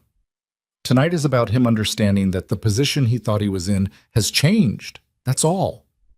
Noah looked at her for a long moment, his father's eyes doing something that was entirely his own. "What if he doesn't care about the DA?" he said. "What if he's already past that point?" It was the right question. She'd been carrying it since noon. "Then Shore is outside," she said. "And I'm the best reader of rooms in this family. I've always been." He didn't like it. He would never like it. But he nodded. The Aldrin Club was the kind of place that had no sign outside. You knew it was there because someone had told you, and if no one had told you, that was information about what kind of person you were. Elena had been inside it twice, once with Victor, years ago, for a dinner with an investor she'd never entirely trusted, and who had later proven her right about that. The interior was dark wood and low light, and the particular hush of money that didn't need to announce itself. She arrived at 6:50. A man she didn't recognize met her at the door and walked her through the main room, half-occupied, discreet, no one looking at anyone else in the pointed way of people who were very much noting everything, and down a corridor to a private dining room at the back. Dominic Reyes was already there. He was not what she'd expected, which was its own kind of useful data. She'd constructed an image from his reputation. Imposing, theatrical, the kind of physical presence that announced itself. Instead, he was 60. Average height, with a forgettable face, and pale eyes behind plain glasses, and the kind of stillness that doesn't come from composure, but from total absence of performance. He wore a gray suit. He was drinking water. He stood when she entered, not a courtesy she'd anticipated. Mrs. Voss Moretti. He gestured to the chair across from him. "Thank you for coming." She sat. She did not thank him for the invitation. He sat. A waiter appeared, was dismissed with a small motion of Reyes's hand, disappeared. "You filed the hold this afternoon," he said. "Yes." "And you've shared documents with the DA's office." "Yes." He looked at her the way Shore had looked at Noah, the particular attention of someone recalibrating an assessment. "You move fast." "I had good reason to." She kept her hands on the table, visible, relaxed. Her heart was doing something loud behind her sternum, but her hands were not going to show it. "You engineered this, the loan structure, the collateral, the change of ownership clause. You designed it so that Victor's losses would become my exposure." He didn't confirm or deny it. He looked at her with the pale eyes and waited. "What I want to know," she said, "is why. Not Victor. Victor was the mechanism. Why did you want the company?" A pause. Something moved in his expression, appreciation maybe, for the directness. Moretti Voss Holdings has a development track record and a set of municipal relationships that took 20 years to build, he said. That's hard to replicate. Victor had access to it, but Victor was, increasingly, a liability.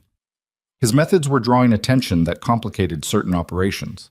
He picked up his water glass, set it down. "I needed a different steward, someone with clean hands and a legal claim and the competence to run it without creating problems." He met her eyes. "You fit those requirements better than Victor ever did." "You wanted to remove him," she said. "I wanted to transition away from him." The distinction was precise. "The divorce gave me the mechanism. If you won the assets, the collateral transferred with them. If you couldn't pay the note, I took the collateral, the properties. And you took the rest of the company at a significantly reduced value, which would make you financially pressured, legally complicated, and potentially interested in a partnership that provided stability." He paused. "If you could pay, or could credibly threaten to fight the note, then we were going to have this conversation anyway, just from different positions. Either way, you got what you wanted. Either way, we're having a conversation." He looked at her steadily. "Victor built you into this, whether you liked it or not. I'm not apologizing for that. I'm telling you the truth of the position." She sat with it for a moment. The waiter had come back without her noticing, and there was water in front of her now. She didn't touch it. "What does the partnership look like?" she said.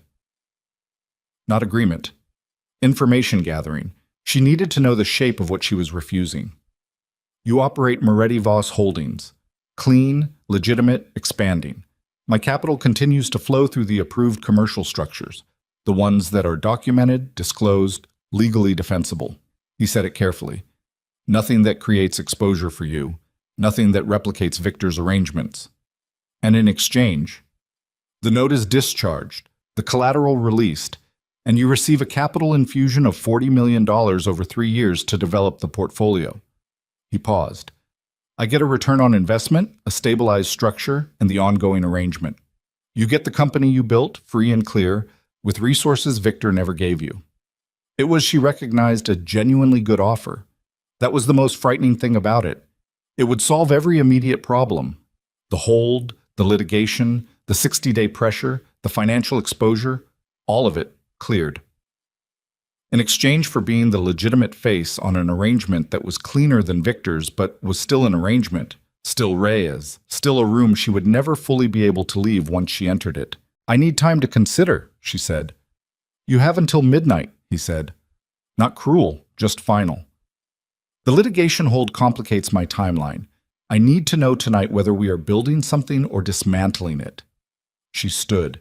He stood.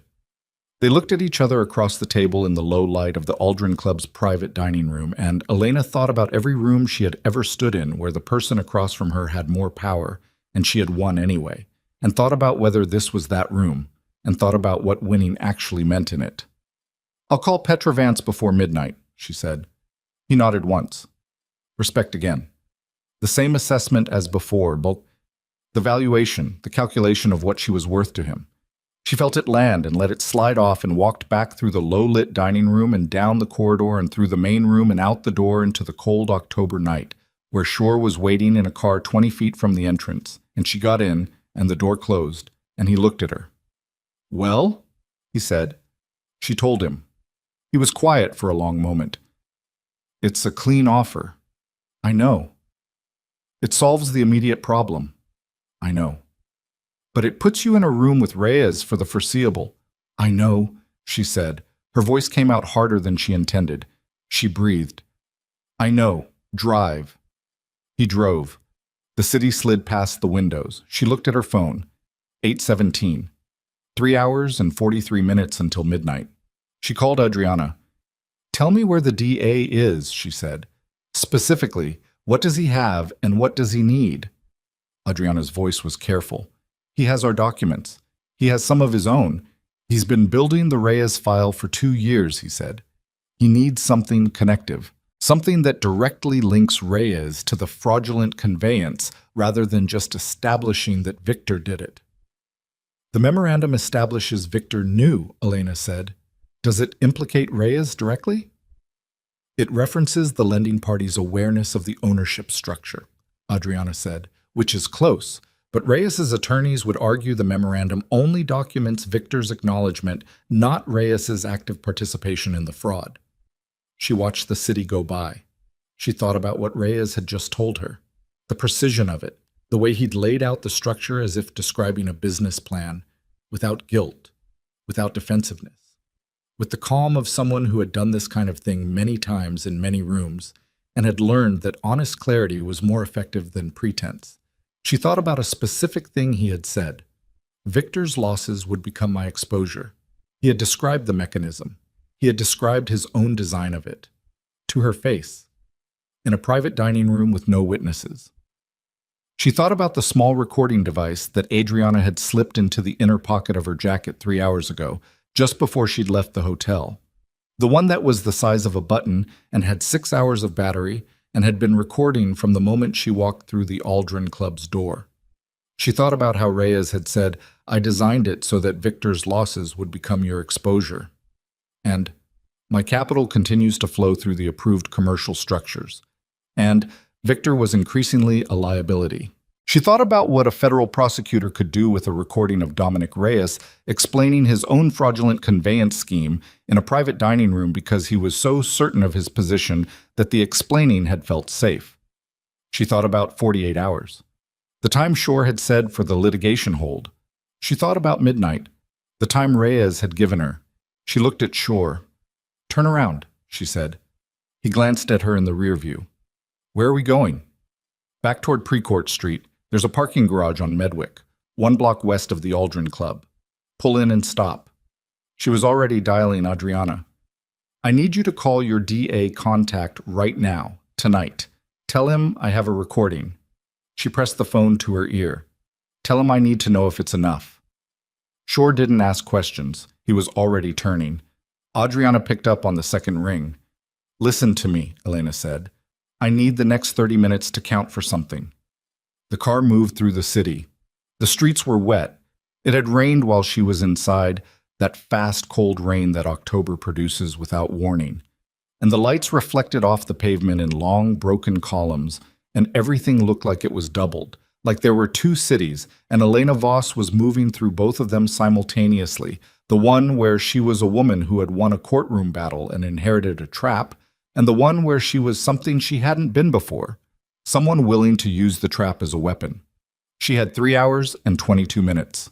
She had a recording of a man who had spent decades being too careful to be caught, who had spent 30 minutes explaining himself to a woman he had decided was already his because he had designed the situation to leave her no other choice, and who had not considered, not for a single moment, that the woman he was explaining himself to had learned everything she knew about power from 20 years beside a man exactly like him, and had spent the last 4 years learning what those 20 years had cost her, and had decided somewhere between the courthouse steps and the Aldrin Club's private dining room that the patience she had built and the documentation she had gathered and the discipline she had maintained were not going to be handed to another man's structure, regardless of how clean the offer was, regardless of how much it solved, regardless of how good it felt to have someone finally acknowledge what she was worth. She was worth more than being useful to Dominic Reyes. She was going to prove it in the next 3 hours and 22 minutes, or she was going to lose everything, and the losing would be real, and the consequences would be lasting, and she understood that completely, and was moving anyway, because the alternative was a room she would never leave, and she had spent enough of her life in rooms she could not leave, and she was done. Shore pulled into the parking garage on Medwick, cut the engine. She was still on the phone with Adriana. Adriana was already talking to someone else on another line, the particular multitasking Elena had come to read as her attorney operating at full capacity. Then Adriana came back. "He wants to hear it," Adriana said. Her voice had an edge Elena hadn't heard before, something that was as close to excitement as Adriana Vale allowed herself. "The DA! He wants to hear the recording tonight." Elena exhaled. "Tell him we're coming to him," she said. She reached into her jacket pocket and felt the small, hard shape of the recording device, the size of a button, warm from her body, carrying inside it 30 minutes of Dominic Reyes describing his own design in a room he had believed was safe. She looked at Shore. "Drive," she said. And Shore drove, and the city went past them fast and wet and full of light, and somewhere on Precourt Street, Dominic Reyes was waiting for a phone call that was not going to come the way he expected, and somewhere in a hotel room, Noah Voss Moretti was waiting for his mother to come back, and somewhere in the city, Victor Moretti was living with whatever he felt about everything he'd set in motion, and Elena held the recording device in her closed fist and felt her pulse in her palm and thought, "This is it." The DA's name was Gerald Fitch. He was 58, tall, with the particular leanness of someone who had spent decades doing work that burned through everything unnecessary. And he met them in a conference room on the 4th floor of a building on Sutter Street that had the institutional quiet of a place where serious things were decided without theater. He had 2 people with him, a woman who was introduced as his deputy and a younger man who handled the recording equipment. And he shook Elena's hand with the directness of someone who had assessed her before she arrived and had decided to proceed on the basis of that assessment. He listened to the recording twice. The first time he was still, eyes on the table, hands flat. The second time he paused it twice, asked his deputy to make note of specific timestamps, and then sat back in his chair and looked at Elena in a way that held a long history of calculation. "He described the mechanism himself," Fitch said. "Yes. And he had no reason to believe he was being recorded. None that he indicated." Fitch was quiet for a moment. His deputy was already on a laptop, and the younger man was transferring the recording to a secured drive with the focused efficiency of someone who understood that what he was handling was perishable in the wrong conditions. "I've been building toward Reyes for 26 months, Fitch said. He said it without complaint, just as fact. "What I've had is structural, pattern evidence, associate testimony that's credible but attackable. What I don't have, what I've needed, is something direct." He looked at the recording device, which was sitting on the table between them in a small evidence bag Shore had produced from somewhere. "This is direct." "Is it enough?" Elena said. "It's enough to move." He met her eyes. "Not enough to guarantee a conviction. That's a longer conversation for a different night. But it's enough to move in a way that materially changes his position before midnight." She understood what he was offering. Not a promise. A weapon. "What do you need from me?" she said. "A formal statement. Tonight. And your agreement to cooperate with the ongoing investigation as a witness, not a subject." He looked at Shore. "She's a witness." "She's a witness," Shore said. He said it firmly, and Fitch nodded, and that was the shape of the agreement they built in the next 20 minutes in the fluorescent-lit conference room on Sutter Street while the city finished its Wednesday and went to sleep without knowing any of this was happening inside it. She called Petra Vance at 11:40. 20 minutes before Reyes's midnight deadline, and she sat in Shore's car outside the building on Sutter Street with her statement signed and her hands finally still. Not the controlled stillness of the last 4 days, but something different, the stillness after. Vance answered on the first ring. "I've made a decision," Elena said. "I'm listening. I'm declining the offer." She kept her voice even. "And I think you should know that in the next several hours, Mr. Reyes is going to receive information that significantly alters his current position. I'd suggest he use the time before then to consult his own attorneys about what cooperation with an ongoing federal investigation might look like." A long silence. "Mrs. Voss Moretti." Vance's voice had changed, not broken, but shifted, the way a room shifts when someone opens a window. "What have you done?" "What I had to." She paused. "Tell him I said thank you for the honest conversation. He was the first person in this entire situation who told me the complete truth. I wanted to return the courtesy." She ended the call. Shore was watching her from the driver's seat. She could feel his attention without looking at it. "Done?" he said. "Drive me back to my son," she said. Fucked him. It was 12:20 when she got back to the hotel. Noah was awake. She had known he would be. He was sitting on the couch in the same clothes he'd been wearing all day. And when she came through the door, he looked at her face with the specific attention of someone who has been waiting and has spent the wait imagining outcomes, and she watched him read what was in her face and watched him exhale. "Okay," he said. Just that. She sat down next to him on the couch. She was tired in a way that went past the body into something structural, something in the load-bearing parts of her that had been underweight for so long, she'd stopped noticing the effort of holding it and would only notice it now, in the days ahead, as it began to lift. "It's done," she said, "or the beginning of done. It'll take time. Reyes? The DA has the recording. He's moving on it tonight." She looked at her son. "The litigation hold stands. Marcia's documents are in the federal file. The collateral arrangement is going to be challenged as fraudulent conveyance, and this time we have Reyes's own voice describing how he designed it." Noah processed this. She could see it happening, the tracking, the assembling. "He's going to know it was you," he said. "He already does." She looked at her hands in her lap. "He's a careful man. He'll calculate his options. He won't—" She paused, chose the word precisely. "He won't act against me directly. It's not in his interest. Anything that happens to me now makes the federal case stronger and makes him the primary suspect. He knows that. He'll just absorb it," Noah said. There was something tired in his voice that she recognized from her own voice. The exhaustion of understanding that some men have the resources to survive their own crimes at great cost, while the people around them absorb smaller costs without that cushion.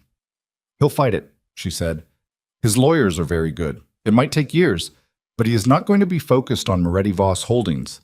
He is going to be focused on his own survival." She looked at Noah. "Which means we have space." He was quiet for a moment. Then, "And Dad," she breathed. "Dad is... Your father is going to face questions from the DA about the collateral arrangement, about his knowing role in the fraud.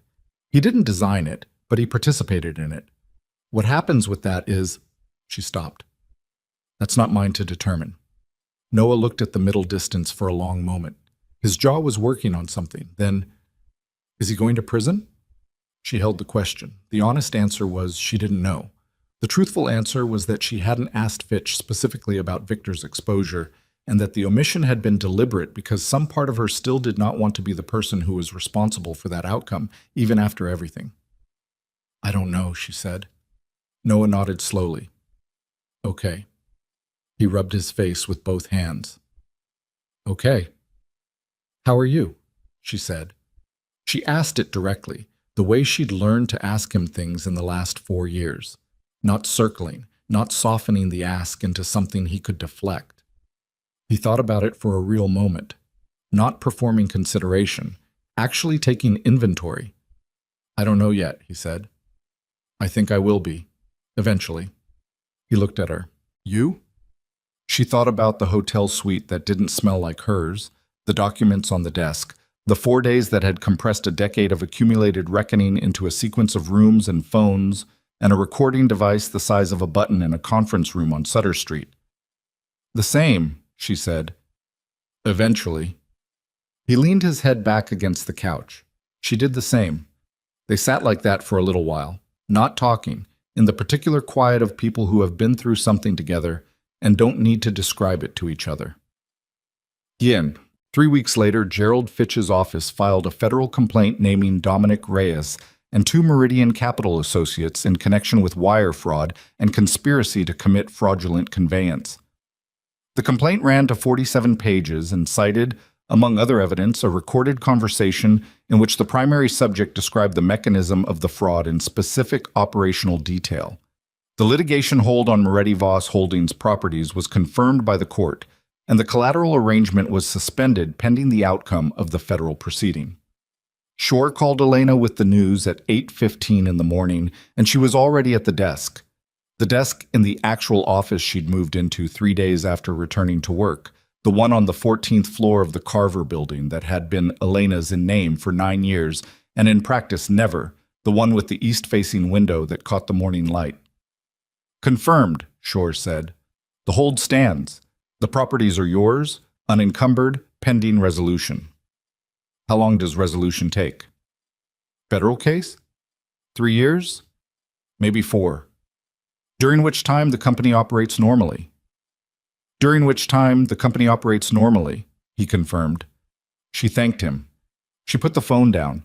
She looked at the east-facing window for a moment, at the light coming through it, and then she picked up the file she'd been working through before the call and went back to it. The first time she saw Victor after the courthouse was 5 weeks later.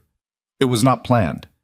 She had been leaving a property inspection at the South Waterfront development, the first one, the converted warehouse, the one Douglas Trent had testified about in the divorce proceeding, and she was walking back to her car, and he was coming out of a building across the street. He looked different.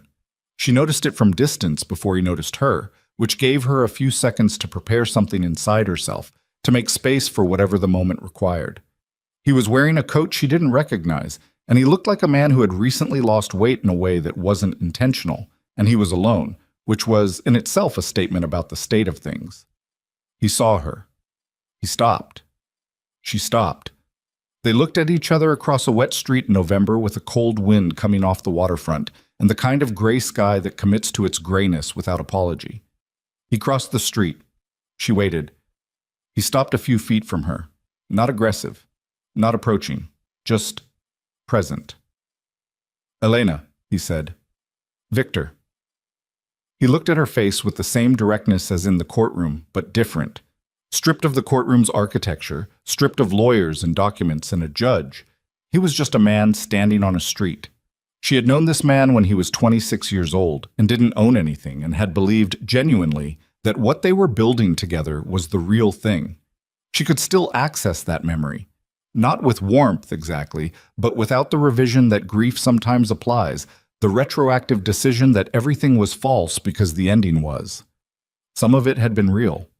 She'd made peace with that being complicated. The DA's office called me, he said, about the Reyes situation. I assumed they would. They want to know what I knew and when. His voice was carefully neutral. She could hear the effort in it. My lawyers are telling me to cooperate. That sounds like good legal advice, she said. He looked at her for a moment. Something moved through his face, not regret exactly, more like the specific expression of a man who is looking at the gap between what he planned and what happened and is still processing its dimensions. The collateral arrangement, he said. He stopped, started again. I didn't expect it to go the way it went. Reyes represented it as Victor. She said it quietly, not hard, not forgiving, just final. I don't need to hear what Reyes represented, what you did, and why you did it. That's for the DA and for your lawyers and for you to work through. It's not something I can help you with. She held his gaze. It's not something I'm going to help you with. He held her gaze. A muscle in his jaw moved. Noah won't return my calls, he said. She breathed.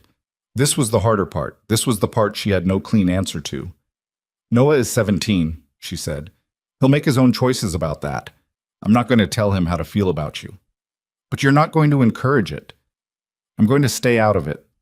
She looked at him steadily. He knows where you are. If he wants to call, he'll call. That's between you. Victor looked at the street, at the waterfront beyond, at something she couldn't see. Then back at her. You built something, he said. The company.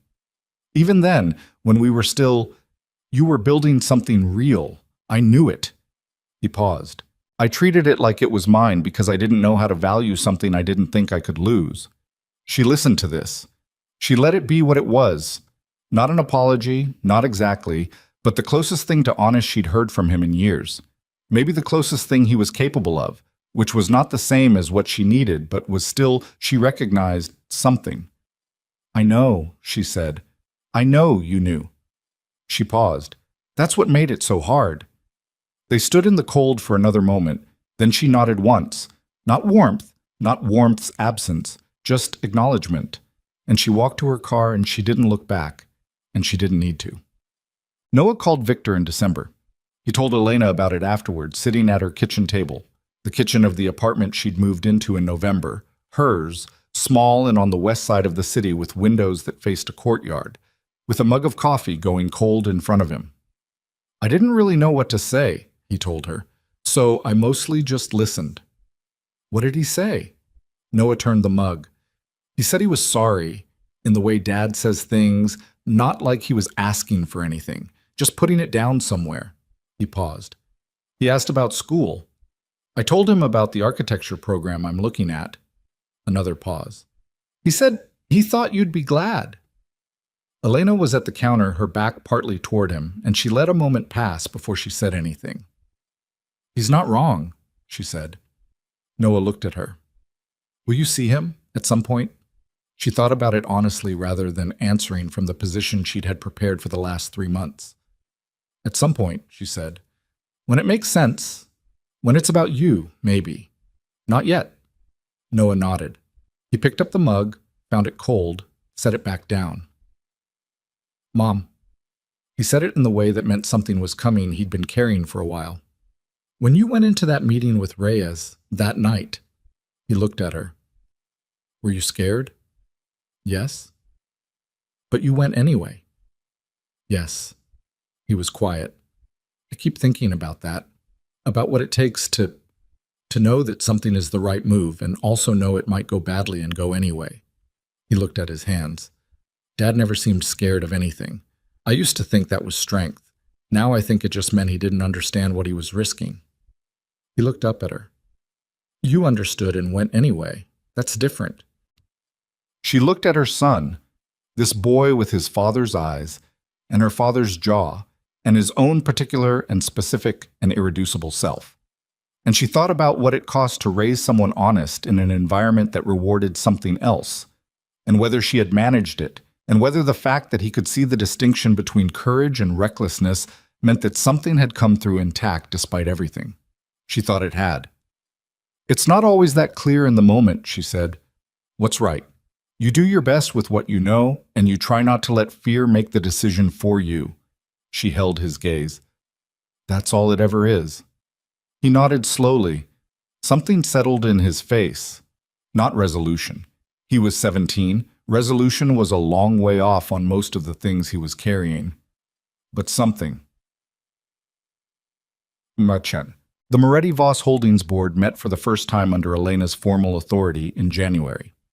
She had spent November and December restructuring the executive team, letting go of 3 people whose utility to the company had been primarily their relationship with Victor, bringing in 2 people she'd worked with in the early years who had built their own careers since and who she trusted in the specific way you trust people you've seen work under pressure. The meeting was held in the conference room on the 14th floor of the Carver building. It was cold outside, the deep cold of January that makes the city contract into itself. And the room was warm, and the light was good, and the table was full. She had prepared, the way she always prepared, completely. She knew every number, every contract, every open question in the portfolio. She had a plan for the next 18 months that was aggressive in some places and conservative in the places where aggression would create exposure. She had already had conversations with 2 municipal partners that suggested the company's relationships with the city had survived the last several months largely intact, which was partly because of the company's track record, and partly because Elena had spent November personally calling every significant city contact and being very direct about who was running what and why. She opened the meeting. She went through the agenda without theater. The people around this table were capable, and they asked good questions, and she answered them. And partway through the second hour, she had the particular sensation, quiet, not triumphant, something more useful than triumph, of being exactly where she was supposed to be, doing exactly what she had always been capable of doing, in a room that now had her name on it, because a judge in a courtroom had confirmed what had always been true. When the meeting ended and the room emptied, she sat alone at the table for a few minutes. She wasn't doing anything, not reviewing notes, not checking her phone, just sitting in the room with the late January light coming through the east windows, thin and clean and entirely without apology. She had been married for 23 years.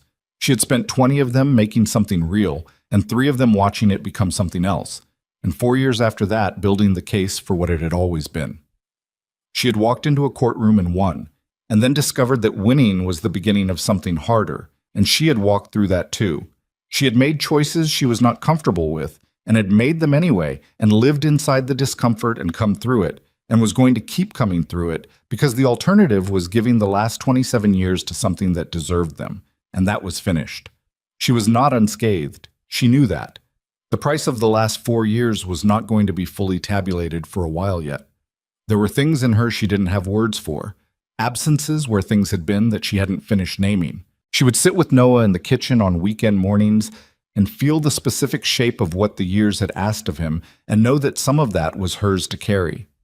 She would think about Victor, occasionally, with the complicated non-feeling of someone who has loved a thing and watched it become unrecognizable and found they are no longer sure which parts were real and which were projected, and she would sit with that too. But the work was here. The building was here. Noah was here.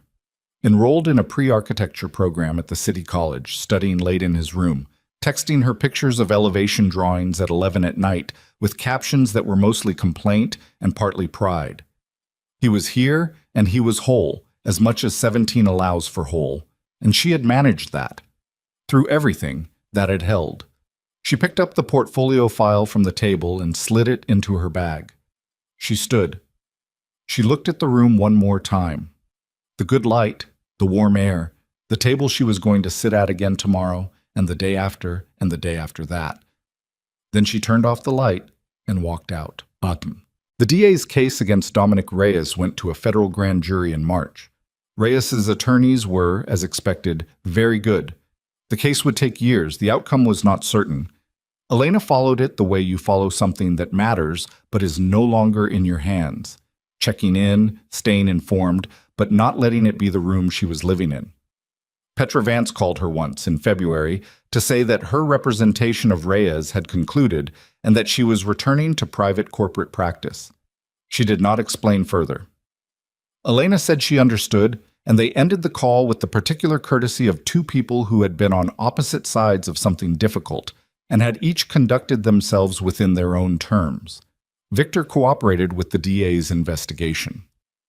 The terms of his cooperation were not disclosed publicly, and Shore, who had contacts who would know, told Elena only that it appeared comprehensive. What it would mean for Victor's own exposure was a question that would also take time to answer. Elena did not call him. She did not avoid him. She existed in the city as herself, and so did he, and whatever they were now was not a word she needed to find. Noah saw him twice in the first half of the year. He reported back both times with the careful precision of a boy who is managing his own feelings about something and has decided that reporting the facts is safer than reporting the feelings. And Elena received both reports the same way, listening, not interpreting, trusting him to find his own way through it in the time he needed. Isabella Romano, she heard through no particular source she could name.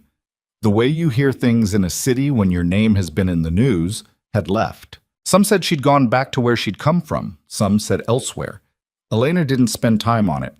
Isabella had been a young woman in a complicated position, and whatever her choices had been, they belonged to her. One evening in April, Elena drove out to the south waterfront without particular intention. It was a Thursday, early evening, the light going golden and low over the water in the way that April light does when it's finally meaning it. She parked and walked along the waterfront road past the first development, the converted warehouse, Douglas Trent's project. 2 decades of her work made permanent in brick and glass, and the particular design language she'd built when she was 29, and building something she believed in. She stood and looked at it for a while. She thought about 29, the money from her mother's estate, the account she'd emptied because Victor had a vision and she'd had the means and the competence to make it real, and she'd believed completely that what they were building was theirs together. She thought about the woman she'd been, capable and clear-eyed in some ways, and in other ways willing to accept conditions she should have examined, willing to make herself smaller in ways she hadn't identified as making herself smaller, because the making smaller happened slowly and looked, from inside, like compromise. She didn't hate that woman. She had no energy for that, and it wouldn't be just. That woman had built real things. That woman had raised a son who could tell the difference between courage and recklessness. That woman had spent 4 years building a case with the discipline of someone who understood that the truth needed to be documented before it would be believed. That woman was standing at the waterfront in April light, looking at something she'd built 20 years ago that was still standing. The wind off the water was cold. She put her hands in her coat pockets. She stood there until the light changed and the gold went out of it and the water turned gray in the early evening. Then she walked back to her car. She had a meeting at 8 in the morning. She had a property inspection at 11. She had Noah coming for dinner on Saturday, and she had promised him she would actually cook something rather than ordering in, and she had a bottle of wine she'd been saving for no particular reason, and had decided Saturday was particular enough. She started the car. She drove home through the city in the early evening, through the neighborhoods she knew and the ones she didn't, past the buildings she owned and the ones she didn't, through the ordinary machinery of a city that was still going, still making itself up as it went, indifferent and enormous and full of everything. She drove with both hands on the wheel and the radio off and the window down an inch despite the cold, because she'd always thought better with moving air. And she was thinking about tomorrow and the day after and all the ordinary, difficult, irreplaceable days stacked ahead of her. And for the first time in longer than she could precisely identify, the thinking felt like possibility rather than calculation. That was enough. That was, in fact, more than enough. She kept driving.